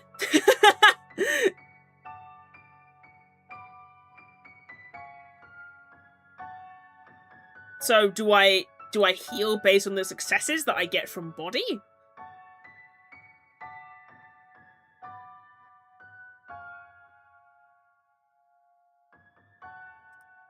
This 2 if wounded, otherwise 3. Ah, okay, that makes sense. Interesting way of... I still think the way that's worded is a bit confusing. But yes. I hope that kind of makes sense. Okay, so you always restore health when regenerating. But the cost is... cool.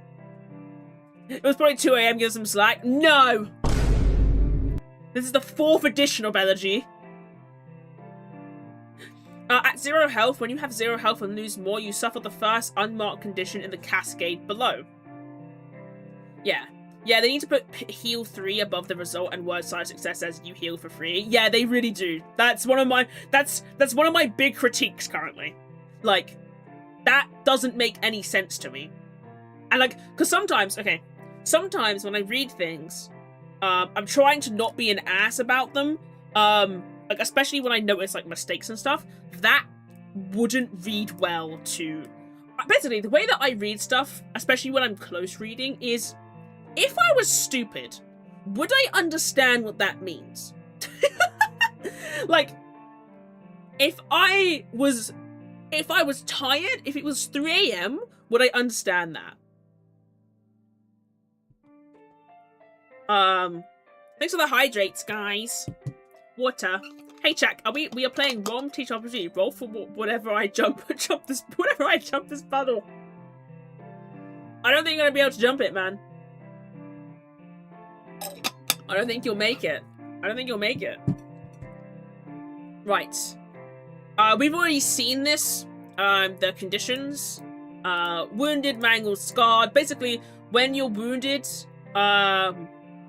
you gain conditions, blah, blah, blah. I don't think that's super... I kind of want to skim these, because I kind of want to experience them as they happen as well in-game. I can't tell if posture is fixed or if your chest skills just hang that low. Shut up! Okay, I don't know how much you rolled, but I couldn't jump over it. My shoes are wet now. Good! We can read clarity before I take a break. Clarity represents your mental balance, focus, and sanity. To lower it, the closer you are to losing touch with reality. When you encounter situations that cause you stress, fear, or despair, you lose clarity according to the gravity of events in your experience. Unsettling, nightmarish, soul-crushing. When you lose clarity, if you're not in shock and can safely distract yourself for a few minutes and gather your thoughts, you may spend 1 rush to lose 1 less clarity. Cool. So, rush can be used to mitigate, basically, damage. Any damage you would take, rush can help with. It's basically like adrenaline, like your adrenal basically going. Like, yeah, you might see somebody you love die, but now you have the adrenaline to keep going, kind of thing. Respiting. To restore your clarity, respite by taking a break and finding a moment of peace. Roll with mind if in solitude, or soul if it's in someone's company. If you're in shock, clear the condition and gain 1 clarity, otherwise gain 2. Also lose 1 rush as a flat success, but choose 1, lose 1 more rush, or 1 less, or gain 1 less clarity. Rush is ego. Anything bad happening to you can bruise your ego instead. Ooh, ooh. Oh my god, despair, Danganronpa reference. Get out of the chat. Now. The experience leaves you shaken and unfocused. Yeah. I kind of don't want to look at these again. How much time we got on the clock? 2 minutes? 7 minutes? 3 minutes? 1:25. Okay. Oh, this is long. This is blood. Hi, everyone. Hello. How are you doing, Quill? Blood represents your animating force. I'm at Panera. Anyone want anything? Oh. Is Panera bread that good? I want to try Panera bread. Alright, let's pause on blood currently. Let's pause on blood. We'll look at it in a second. And then how many pages are we at currently? We are on page 22. We are not that far through. But that is fine. We have today and tomorrow to do this. 122, I wish. What's Panera? It's like a place. It's a food place. They have new pumpkin spice items, but it's not even... It's not autumn yet. It's not autumn yet. Oh, that's the wrong text.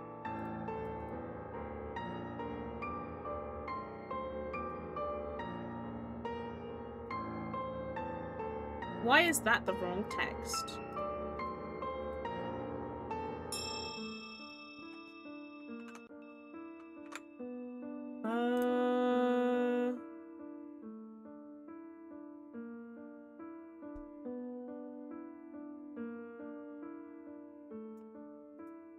Okay, let's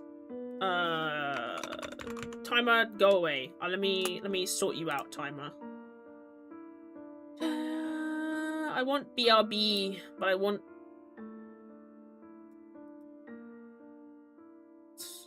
Because if I change this, it's going to change the one at the top as well. But why? Why are you connected? Why are you connected? If you change, I'll be quite mad. Why are you connected? Why are they siblings?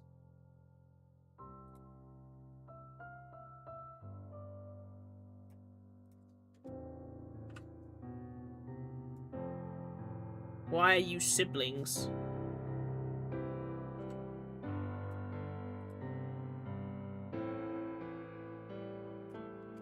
There we go. We're gonna be doing some chores on my break. I have chores to do. On my BRB. We're gonna be doing some chores. I have chores to do. Very quickly, let me go take my BRB. Say goodbye, Strange. Say goodbye. We're gonna come back to Elegy in a memento. I have some chores to do. A quick break for suffering. Yeah, it's because the blood section's really long, and I was like, damn, I don't want to do the blood section if it's gonna be super duper long. So we will be right back. We are free. Don't rely on that for that long. Where is this? Bro, prepare dinner, Rom. We're gonna clear that. We're gonna kill you. We're gonna clear that. If there's any chores you need to do in the 15 minutes, do them now before I eat you. Time to blow up chat? I don't think so. I don't think so. I don't think so. I don't think. Bro says prepare dinner. I don't think he had any dinner to prepare. Let's clear all. I'm gonna go. I'm gonna.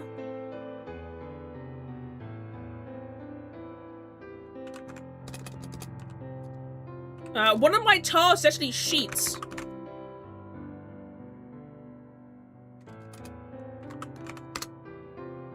We'll do laundry, and we'll do tidy room, and we'll do.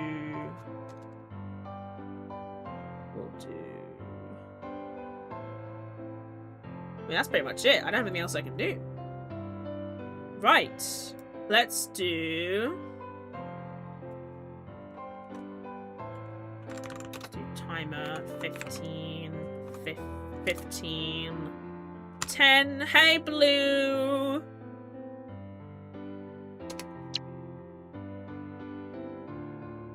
Right. I will be back shortly to do some of my tasks. In the meantime, if there's any tasks that you guys want to add, you can do !tasked and then add them to the thing. I'm going to take 15 minutes to sort this out, and then I will return. I hope that is to your liking. If it's not, suck my nuts. I don't care. Yeah. I'll suck my nuts. I don't care. Lol. Bye! I'll be back. I'll be back.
Okay, gay people, I've returned.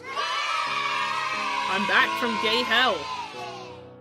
Gotta say, wasn't a good place to be. Gay hell is...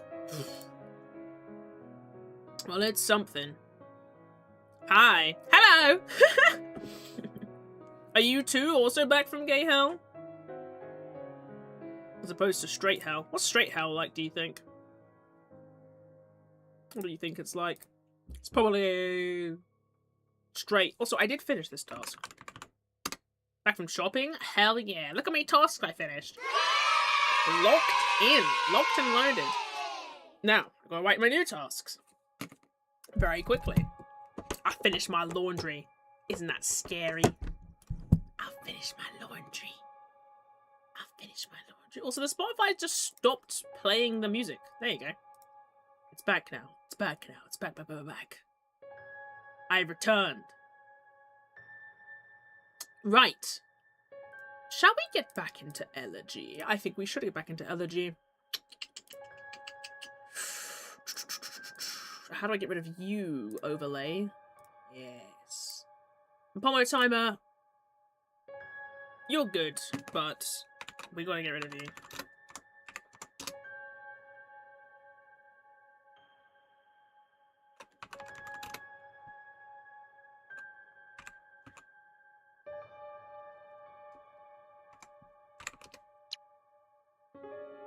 One minute break. Okay. Well, it will play and then it will stop doing the timer. It's kind of what I'm after currently. Let's get back to it. I'll see how much I can read in the next half hour. Maybe we'll do a half hour reading and then I will go from there. 2. Let's make the timer half an hour. Timer.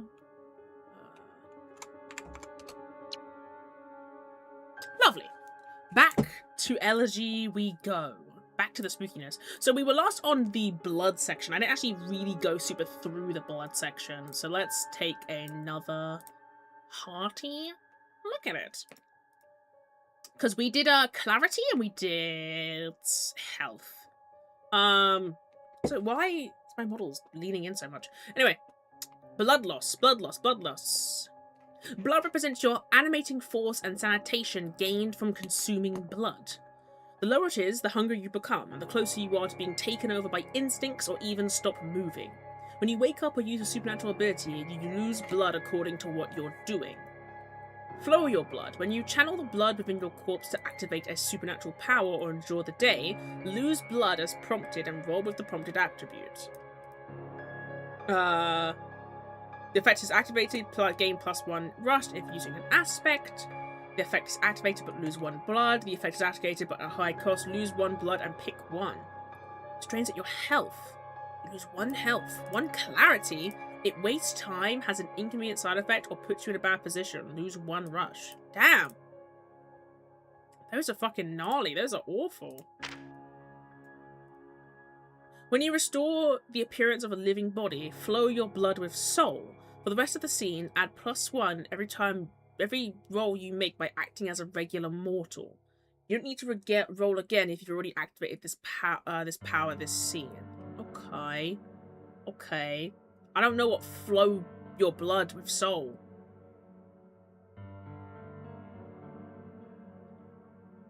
When the sun rises, you slip into the death sleep, lose 1 blood, can't be mitigated, and gain +1 rush.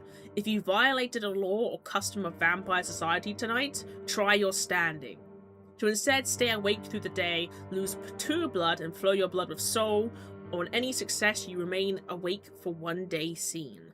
When the scene ends, you must sleep to do this again. So basically it's the way of, like, you know, in D&D, you can kind of, oh, brain, please work. Brain, please work. In D&D, you can take exhaustion. That's kind of what it is. It's kind of like taking exhaustion, but you can only do it once to extend the scene. Okay. Mitigating blood loss. When you lose blood, if you're not starving and can safely remain still for a few seconds, you may spend 1 rush to lose 1 less blood. Cool. We know that. We know kind of the way that Rush mechanics with everything. Rush's whole deal is that it is... I mean, what did Triangle say? It was ego. The idea of, like, you can kind of... mitigate... You can mitigate stuff with your ego, essentially. Which is kind of cool. So, I don't know why I'm... The sensitivity is so great with my rocking back and forth currently. Let me... Oh god, I've been moved around. Oh dear! Oh jeez! Should I just twist myself into oblivion? That's a little bit better. Why can't I sit more relaxed? Give me a mo. Give me a un momento. I don't know why it's making me sit so weird. So strangely.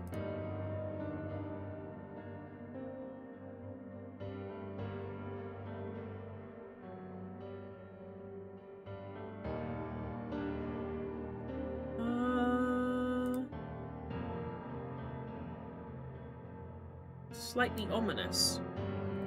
Slightly foreboding, even.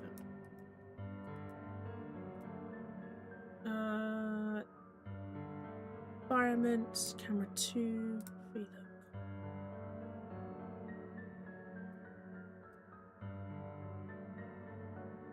Spooky. Spooky ooky. Why would I want to sit like this?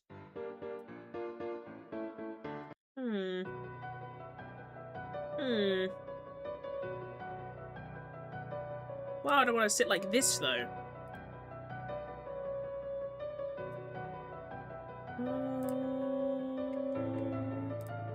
Why is it being so odd? Why can't I just sit like a normal person?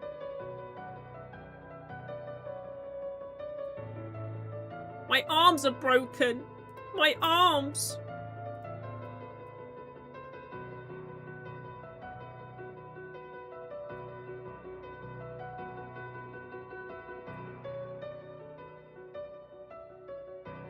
This is like the normal one, but it makes me lean. Why is the lean so pronounced? There should be a button for this. Do you think there's buttons for this? Most probably, most definitely.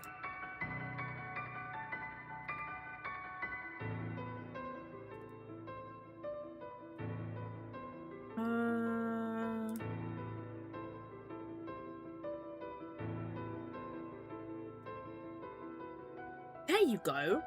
God, why was it doing that? I think my body bends so much just to be in a certain position. It was so strange. I was bending, breaking my back quite literally for shit. Anyway, let me take a look at this. Let me take a nice good look at this stuff. Right. Apologies. Back-breaking myself for content. Feeding. To restore your blood, feed on a prey you've met, hunted, or subdued. Roll with soul to stop at the right time. So if you... you have to roll to not fuck everything up. Gain 3 blood. If your source is an animal, gain 1 less. If you fed from this victim yesterday, they become extremely weak. You must wait 2 days before feeding them again. Makes sense. Also lose 1 rush. Failure. If not starving, treat it as a flat success, otherwise they don't resist. Restore all blood, unmark starving, then try your conscience at the end of the scene. If you instead, you're feeding from preserved blood, lose 1 rush and gain 1 less blood. Okay. Okay. Alright. It makes sense for a vampire setting to have an in-depth feeding system, but like, damn. The consequences of failing are quite dire, which I guess is not really an issue, but still, I mean... This is all the failure stuff, we're gonna skip that. Setbacks and losing rush. Hardships that indirectly affect your character or your journey are tracked through rush rather than a dedicated meter. When you're faced with a setback, lose rush according to its impact. So, considerable, Minor is a 1, serious but not extreme is 2, and a catastrophic or extreme setback. When you have 0 rush and lose more, choose 1. The cost is steeper. Lose health, clarity, or blood is said if appropriate. Your objectives are undetermined. Envision how this complicates a mission, connection, or fight, then erase 1 progress on the respective track. You just lose mission progress? Fucking damn, that fucking sucks, actually. Jesus. Other meters. Some situations or aspect abilities will prompt you to create a meter. When they do, use one of the 2 blank meters on your adventure sheet. Simply write their name and set according to their prompt. What's a hi, V? Hello. 48 roses. That's weak. Weak. 3D Strange. Yes, I'm reading ELEGY. It's a solo tabletop vampire RPG. It's pretty cool thus far. We're going over this is like basically, this is still like all the character like aspect stuff.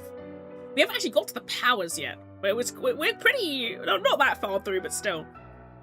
Conscience. Your conscience represents your contact with your human nature, principles, and mindset. It's not tracked through a meter, but actions that harm it may suffer lasting conditions. I have way more roses. There was just a reset at some point, remember? Yeah, the Great Rose market crash that happened. I do remember. Hell, I orchestrated it. Your conscience represents your contact with your human nature, principles, and mindset. At the end of a scene where you take a life or bloody a connection, roll with soul to try how your conscience reacts. If you killed in self-defense or to protect someone else when there was no other option remain, treat a failure as a flat success. Okay, so these are basically the conditions. We've already kind of seen these. So conscience is your inner, standing is your outer. Your standing represents your reputation and standing among your peers, especially your authorities. At the end of a night when you violate the laws or customs of vampire society, roll with charm to maintain your standing among your authorities. Actions that trigger this roll may include breaking the laws or customs of the ruling authority, showing disrespect or defiance toward an elder or superior, exposing a vampire's secrets to outsiders, leaving a witness or unfinished business that could expose the community, failing or refusing a duty assigned by vampire authority, acting against the interests of a faction that holds power over you. So this was just a straight success. They let it pass, but uncomfortably. Next night you may feel an air of awkwardness, but between you and the authorities, but nothing serious. Gain no rush. They condemn and punish you. You awaken to the written warning from authority you disrespected. Suffer the first unmarked condition in the following cascade. Caution, discredited, and branded. Oh. And then the end. When your story ends and your last moments, the memory of a meaningful event from your life crosses your mind for the first and only time since your death. Ask the Oracle for a theme and envision what you remember. That's ominous! What the fuck? That's scary as shit! It's like the whole, like, life flashing before your eyes thing. Scarby. Alright, progress tracks. Finally, we're out of the character stuff and into the progress stuff. Longer challenges and goals are tracked using progress tracks. You use them in 3 situations: mission, connection, or combat. Path to a goal, trust in relationship, or the advantage over an enemy in battle.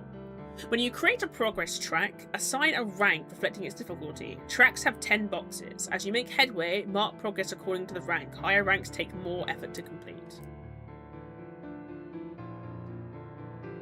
So, 1, 2, 3, 4, 5, 6, 7, 8. So, what? This makes no sense! Progress per rank? What does this mean?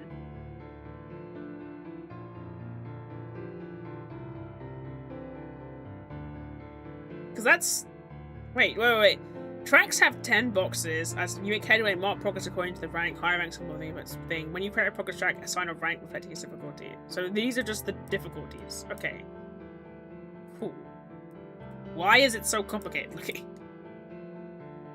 Completing a mission. When you commit to a goal, debt, favor, or duty, write it down as a mission on your adventure sheet. Envision the steps you must do to fulfill it. If you want, write them down as a checklist, then assign a rank based on how many steps you envision. Any allies who share the objective do the same. So, Rank 1 is a few scenes, 2 is 1 or a bit more, a few, many nights or about a week, or more than a week, possibly several. Damn, 40 steps! Jesus. Right. Making progress in a mission. When you make headway in your mission by overcoming a critical obstacle, gaining a meaningful insight, acquiring a crucial item or resource, earning vital support, or defeating a notable foe standing in your way, you mark progress according to the rank of the mission. Sometimes you overcome challenges that advance your mission even though they weren't planned steps. When this happens, mark progress as normal. If the track fills before you actually fulfill the mission in fiction, keep playing but mark no more progress. The mission only ends when the narrative says it does. When you reach your objective through the fiction, roll 2 challenge dice and compare to your progress for this mission as if it were your action score. Progress is the total count of filled boxes on the track. So for stylish, the mission is fulfilled, you gain experience or to the mission's rank, as above, but there's more to be done, or the true nature of the mission is only now revealed. If you commit to a new mission to set things right, take the full reward, otherwise reduce the reward by 1 rank. For a rank 1 mission, gain no XP. Damn, that's harsh! You do a rank 1 mission and get fucking nothing? I'm glad this game doesn't have a minimum. It makes it a bit more mean, I find. A little more gritty. I think the system is quite mean because it goes kind of off of like vampire systems, so it is quite mean, quite gritty, quite dark. Solo tabletops have more of an emphasis on character death, I find, where it's like the idea that your character dies is like it will happen more often. So for that reason, I think solo tabletops are a bit more meat grindery than they get credit for being. They're not as relaxed. Rank 1 gets you a penny. Now you get nothing. You gain nothing. Abandoning a mission. When you renounce your mission, betray your promise or lose a goal, clear the mission, envision the impact and choose one or more consequences appropriate to its nature. Any allies who committed to it may also envision a price. You're deeply demoralized, lose 1 clarity, a connection loses trust in you, roll to test your connection the next time you interact. Someone innocent bears the heavy cost of your failure, lose clarity, enemy gains power, lose rush, this stains your reputation, lose clarity, as a punishment you drink the vampiric blood, see bloodying your connection. Ooh. Now we're finally on connections. Let's take a look. When you start a new relationship with a useful or important character, or when you narratively establish one you already have, you create a connection. On your connection sheet, write their name and give them an appropriate rank. Connections are aspects and can be upgraded with XP. Damn! So you can have vampires, mortals, hunters, ghosts, witch, werewolf, fae. Werewolves are 1 rank higher when transformed. I don't know what that means, but yes, sure, I believe you.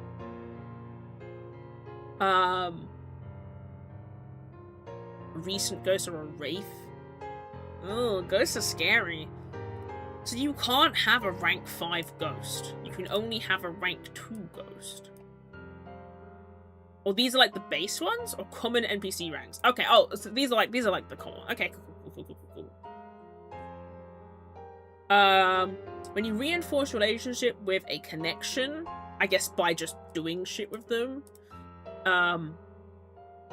mark progress in the connection according to its rank. When you fill the whole track, your connection is sealed, and now you have a relationship of honest mutual trust. Gain experience per the rank of the connection. When you make progress in a connection that's already sealed, gain +2 rush instead. Fuck yeah! Rush is like the main, I think rush is the main bread and butter of how this game operates, in terms of it's kind of the edge the game gives you over everything, which is good ultimately. That's kind of how you want it to be. Testing a connection. When a connection is tested through conflict, betrayal, or circumstance, roll with soul if they're mortal or charm if they're not. If sealed, add +1. If you have no interest in maintaining the relationship, treat it as a failure. Damn. So these are the failures and stuff, and then you drink their vampiric blood and the connection gets bloodied by them. They require something in form of a mission of the same rank as theirs. Until you see it done, take no benefit for the connection. If you refuse or fail, the connection is permanently undone. Ugh. When a vampiric blood is shared between you and a connection, it becomes bloodied. When you let someone drink from your veins, you bind them emotionally to you. Create a connection with them if you don't already have one. Then mark progress in the connection and mark it as bloodied by you. At the end of the scene, try your conscience for this act. When you interact with a connection that's bloodied by you, roll 1 extra die and pick the best. Oh, you roll with advantage against people who are charmed by you, basically. Okay, that makes sense. I mean, it's typical vampire rule. Thrall stuff. Ugh, thrall. I couldn't say the word for a second. Typical.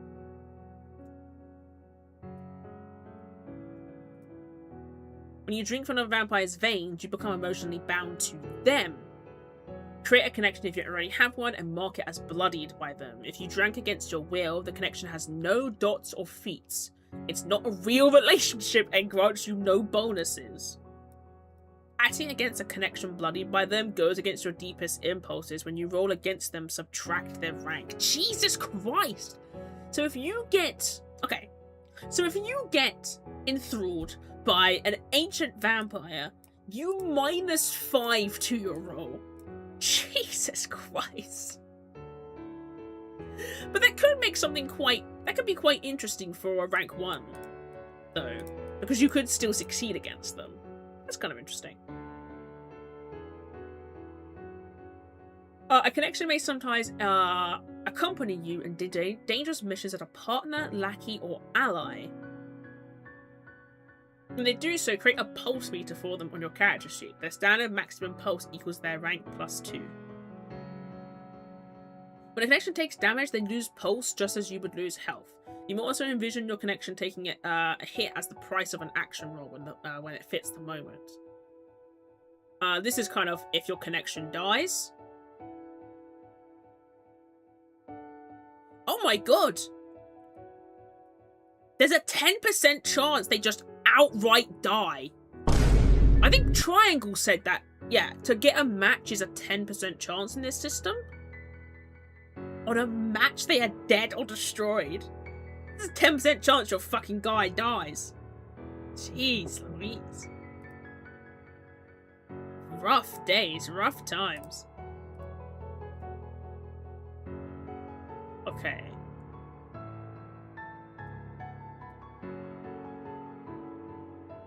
You can restore a connection in 3 ways. Slumbering. When you slumber, they recover a pulse equal to their rank. Give them your blood.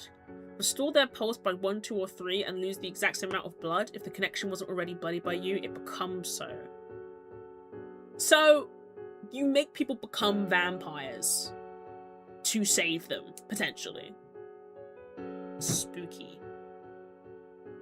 Restore their pulse 1, 2, 3, letting them heal. When a connection stops for several minutes to heal, roll your dice and add their rank instead of an attribute. Okay.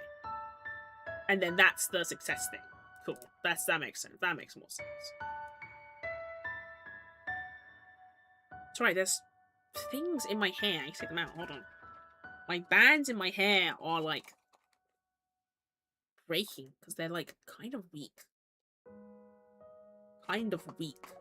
Tie my hair up again. Hold on. Meow, meow, meow, meow, meow, meow, meow. Where is it? Where's my hair? Am I bald? Did I go bald in the 2 seconds I took something out of my hair? It could very much be the case. I can't find the strand that I just touched. Where is it? Where is it? I just took... Where is it? Local elf can't find her hair. Oh, there we go. Found it. Only took forever.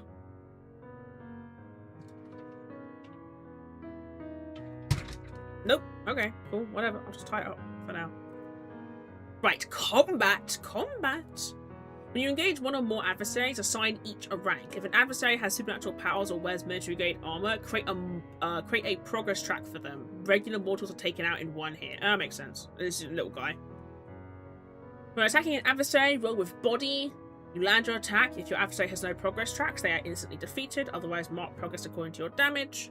You land your attack and mark progress as above, but suffer a counter blow or setback. Pay the price. Or your enemy hits you or something else happens before you land your bow. Pay the price. If you use weapons or fangs, mark once more. If a connection is providing direct support, multiply your progress by the connection's rank. Multiply? I thought we were just adding in this system. Now we're multiplying things? Fuck yeah. So that kind of gives you the benefit of like, now your friend, your connection, it's quite risky because obviously they have pulse, so like they can be taken down quite easily. But the benefit is that they literally multiply things. So, that's interesting. I like that.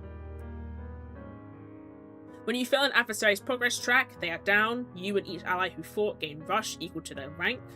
When you abandon or lose a fight, envision the consequence and pay the price. Ugh. And this is XP. I think XP is pretty easy. When you complete... Oh no, there's more that I didn't consider. When you successfully complete a mission or completely fill a connection progress track, you gain XP according to its rank. When you make an action roll and get a failure, gain 1 XP. On a match, gain 3 XP. Oh yeah.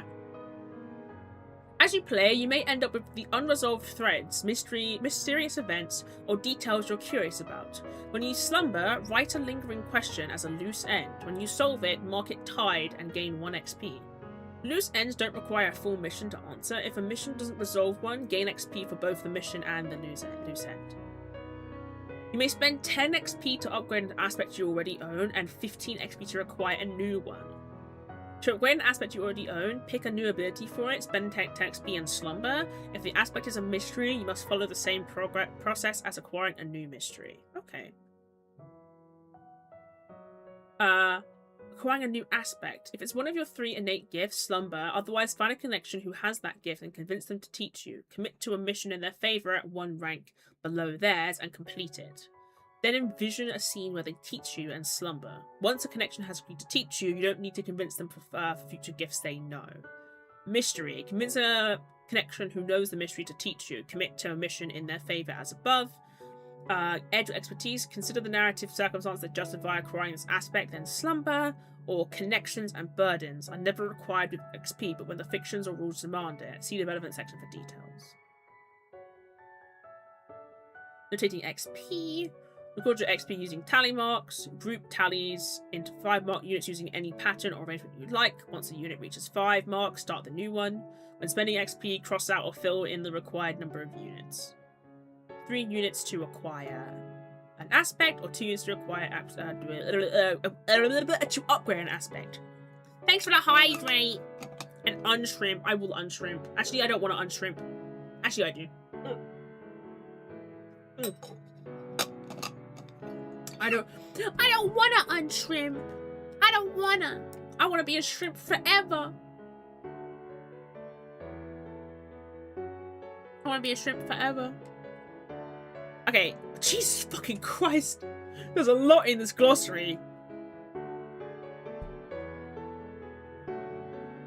Okay, I guess we can skip past the glossary? Oh, so this is the beginning of the journey stuff. Oh, jeez. That's a lot.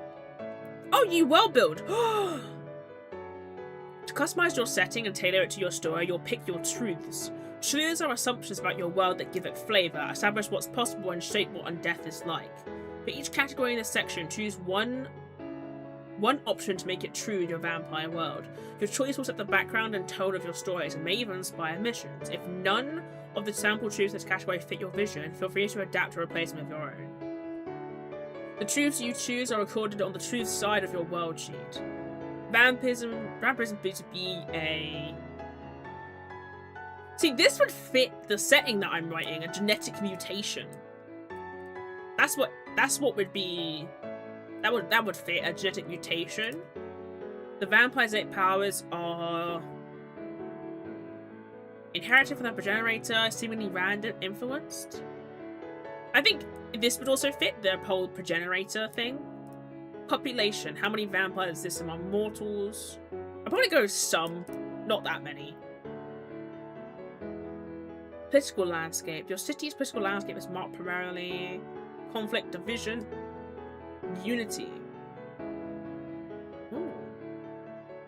The Concord? What the fuck is the Concord? Like the game? Like the game? There are multiple factions in the city, all independent from each other. I'll probably pick that. The faction a vampire belongs to is... Progenitors usually turn mortals in their own faction regime. When for some reason they don't, the leader of the factions promptly reminds them who interest the progeny will serve. Okay. Hunting territory. Besides their own place, where can vampires hunt and feed? Also, I'm so sorry, there's somebody fucking revving their motorcycle up outside and it's so fucking annoying. Jesus Christ. Please shut the fuck up. Please shut the fuck up. Wherever they have access, it's being routes in their home surroundings. Or sunlight. When vampires go out in sun, they combust, decay, become solid statues. God, there's a lot of these. They really want you to like go quite in depth with like how to create the world. I kind of like that. Can you linger district action? Can you linger in, not just pass through other faction districts? I don't know. Is this like a Vampire the Masquerade thing? Like the idea that you can't go to other people's districts? Because I've never heard that.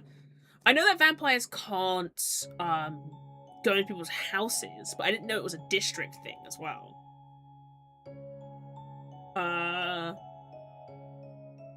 Mortal witches exist. Vampire hunters are rare and unorganized. Werewolves are present, blah blah blah. So basically you're just picking the truths of your world. Okay. Fae? Nah. Going deeper. Creating your character. An ELEGY plays a vampire who's turned about 1 year ago. Although young, inexperienced, and weaker than most other vampires in both influence and power, your character nonetheless holds great potential and determination to pursue it. As her story unfolds, she'll evolve, change, and grow stronger. To create your character, you need a character sheet and a connection sheet found at the end of this mutual. Yeah, Vampire the Masquerade has a lot of turf war stuff going on. See, I kind of wondered for, like, Sanguinarch, like, what would be, like, the equivalent of, like, there's no, like, turf war things in Sanguinarch, right? Or there's lots of, like, political stuff. So it is kind of more house-orientated, and there are still humans that partake in the politics of that world. So basically it depends, like, right? That's kind of the way I want to try and what I want to get at, the idea of, like, the politics of like higher society. I think that's one of the questions I wrote, which is like, how do humans or bloodlines interact with the vampire politics?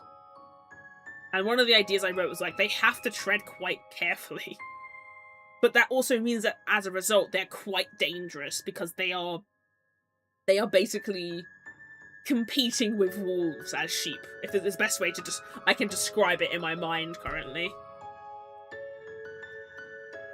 Origins. Turning. Ooh, a whole sheet for how you turn. Power, skills. Innate gift. Skills and assets. Okay. I don't want to overwork my brain by continuing to go through this. So I might stop stream for this one now.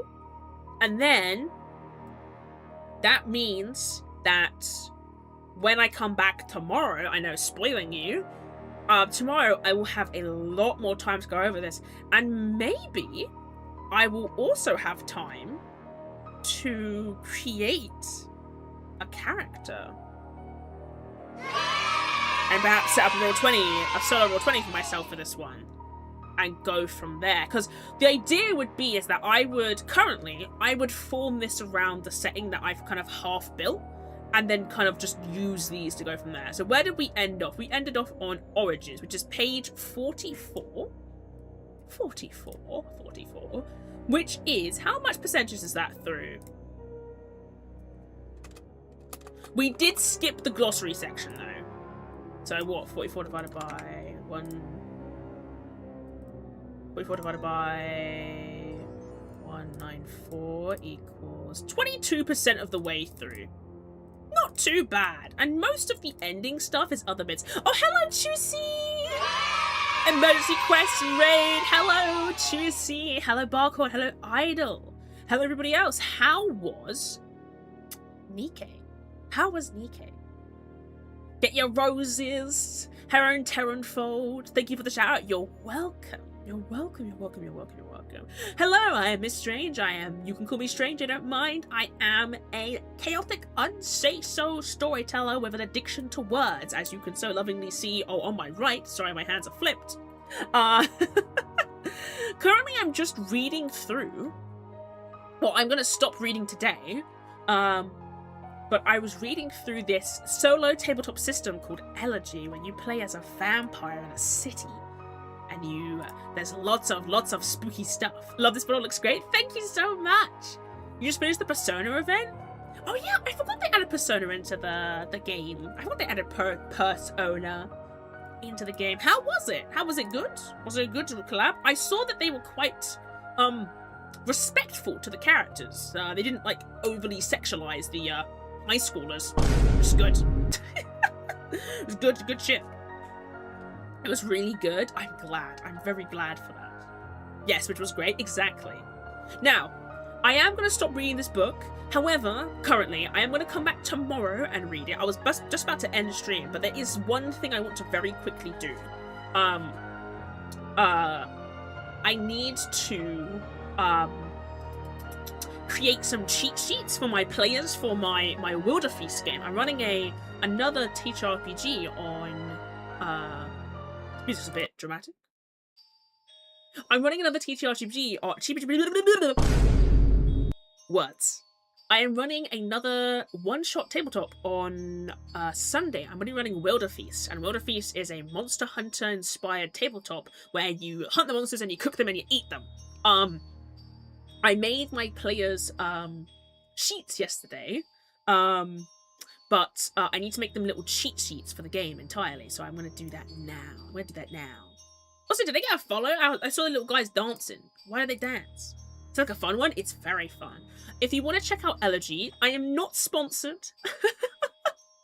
But if you want to check out ELEGY, feel free to look at the link. It's on itch.io. It's a solo little vampire thing. And the reason I'm looking at it is because I kind of might be using it as world building inspiration and maybe playing it on stream and building it on stream. So I'll be doing that soon enough.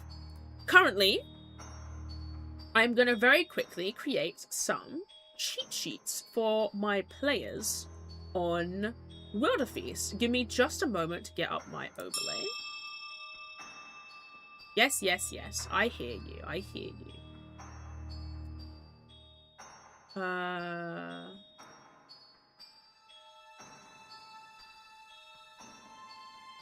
Right. Let's just take... I can do this in about 10 minutes, and I know I can do this in about 10 minutes. So let's do... Timer... 10-0.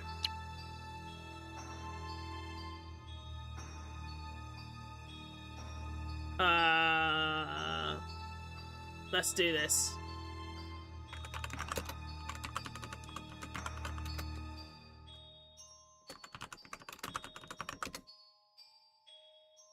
Let's put on some, like, expedition music. Let's just lock in and just do some nice music. Let's do some nice expedition-y music. But I hope you guys had an amazing stream. Sorry, you kind of are coming down at the end. Also, thank you, Sugar Owo, for the follow. I just saw it.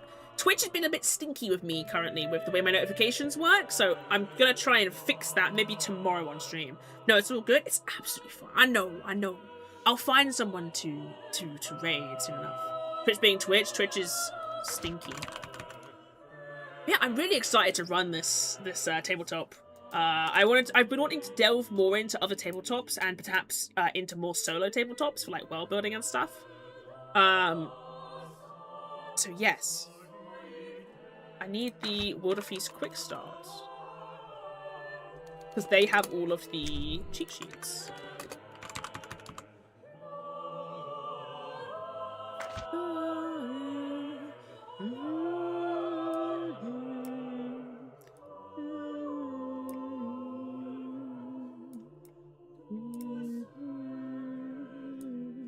But I hope you guys had an amazing stream. I'm kind of experimenting with new streams and co-working overlays and other things. So you'll notice there's some abject differences about the way things are run and how we do. I'm trying to take, my kind of approach currently is that I'm trying to take Lo-Fi Girl's job. I'm trying to take Lo-Fi Girl's job, so...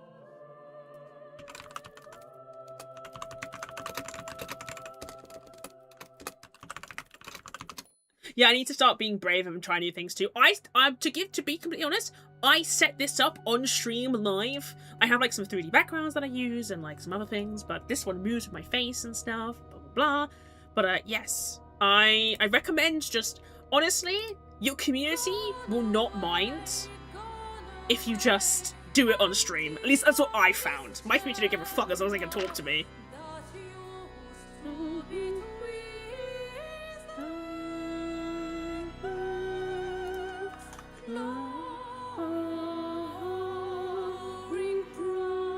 This is my favourite Expedition song, by the way. I don't know about that. It's one of my favourite comms.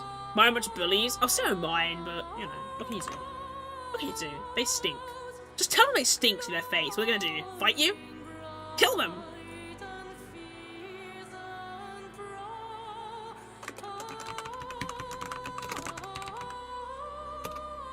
These stressful times, we have to get very few fucks to give. Exactly.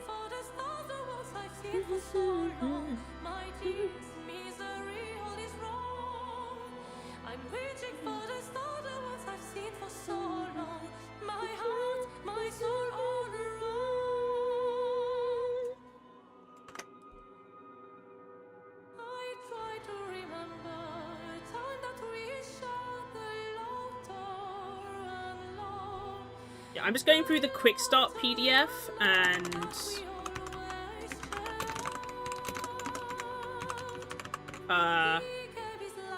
screenshotting some stuff from my players so they can kind of get a better idea of how stuff works.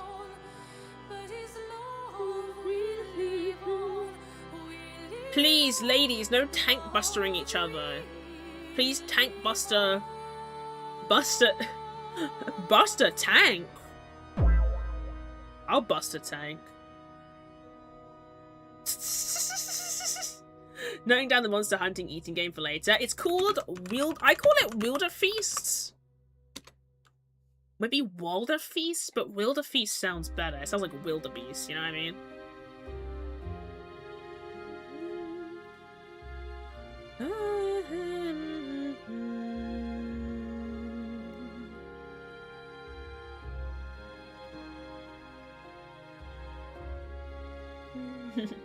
It does seem like a fun idea. It's very... I mean, I hope it will be fun. I want to run a whole campaign around this aspect, so...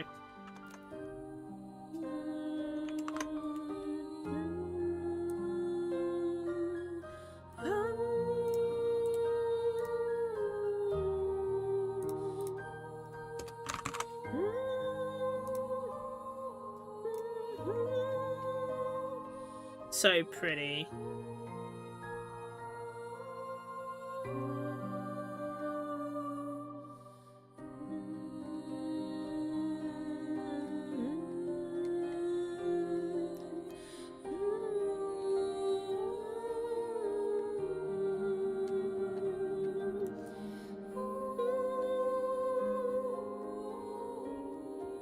I mean, the quick start is probably the best way to get them.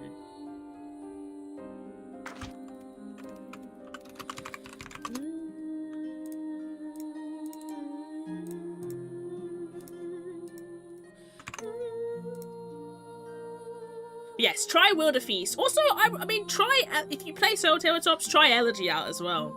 I think ELEGY is a good way to get started with Storyteller Tops. It's very in-depth and looks actually quite simplistic in comparison to other Storyteller Tops.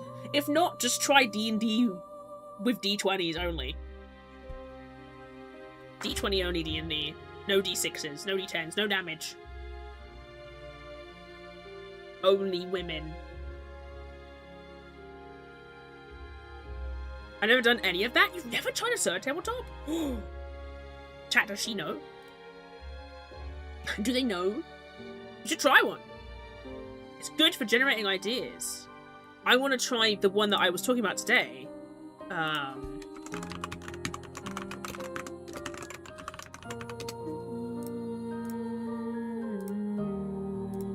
Last tabletop I played was a brief Vampire Masquerade one-shot. You may indeed enjoy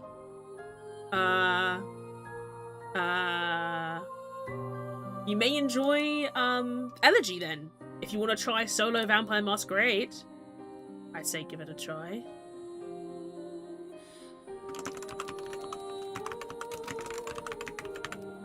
This is an educational stream. Yes, it is. Edumacation. Try convincing Juicy, but he avoids it. Oh, Juicy is lame. Never play these types of games. Juicy. Or a bit about it for later. Yes, I'm going to continue reading it tomorrow. And perhaps attempt to make a Roll20 game with it. Wow, about I feel attacked. You're right. Your community are bullies. I'm a bully. I want to bully you into playing something. Playing a solo tabletop is like gooning. Like, it's like,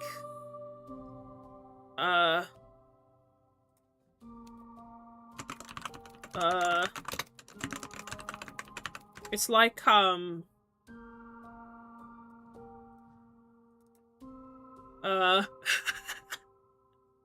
don't know how to elaborate on this. It's like gooning. It's better done by oneself, in my opinion. That's probably a bad opinion. Oh dear. Oh dear, there's something wrong with me. Oh dear, there's something wrong with me. In case you guys didn't know, there's something definitely wrong with me.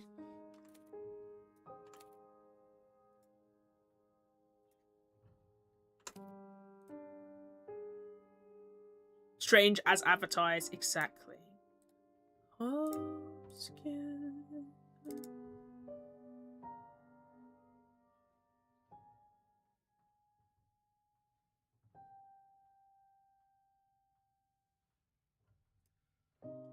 I'm gonna message my chat now about my quick start. Hello, ladies. 4 order feasts. This is how I talk to my friends, by the way. Hello, ladies. Even though the majority of them are all men. 4 order feasts. I've uploaded the quick start and full PDF onto Roll20. I recommend reading through the quick start as the full PDF takes like 10 years to load. If you would like the full PDF separately, then I can send you an email. The PDF separately, then I have a thing I can give you in the form of may not be able to access to perhaps acquire your own PDF. Smiley face. I may or may not have a way that you can get it. I'm gonna tell you how. I'm just gonna say there is one. But don't think anyone here would have Strange to be any different. Exactly. I want to be remembered, when I die, I want to be remembered as like a really eccentric person. That's the only thing I want. But yes, work time is over. I actually got everything I needed to do done. Which I'm pretty goddamn chuffed about. I had a pretty good day because of it. Reading a new tabletop, playing a chat, thinking about chat stuff, being silly. Had a good time. But now it's time to leave. Aww. I know. Terrible, terrible news. Let me see if I can find somebody to raid. Oh, not this song, I will cry. I'll cry. Stranger's funeral opens up with, hello, ladies. Let me find someone to raid. Thank you guys for coming to the stream. I really appreciate it. I will be back tomorrow to be doing some more ELEGY. If you want more updates on when and if and how when I stream and stuff, I mostly do that through Discord. I don't necessarily do it on a social media platform. So if you want to check out the Discord, feel free to do so.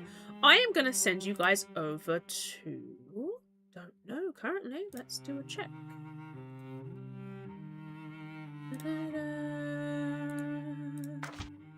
Oh, I'm gonna send you over to Faye Astria. They're playing Wuthering Waves. Lovely. I've been thinking about getting back into Wuthering Waves, so let's go over to Faye and wish them a happy stream.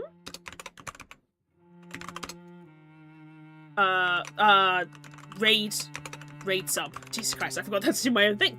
I did it backwards. Thank you guys. I'll see you when I see you next. Please have an excellent rest of your day, and I'll miss you. Bye-bye. Bye-bye.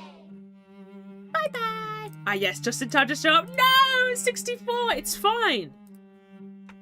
It's fine. If you want to see the shenanigans we got up to, you can always check the VOD out here on Twitch itself. But if you want a more permanent, more chill, more relaxed look, and you want to come back at another time, you can always go over to the YouTube. Such a shame! I'm on a bit of a time limit today, which is why I'm trying to, like, end up now, basically. But tomorrow, I'll have a little bit more time, so I'll probably be around this time as well, to look more at the spooky vampire RPG. Solo tabletop vampire RPG.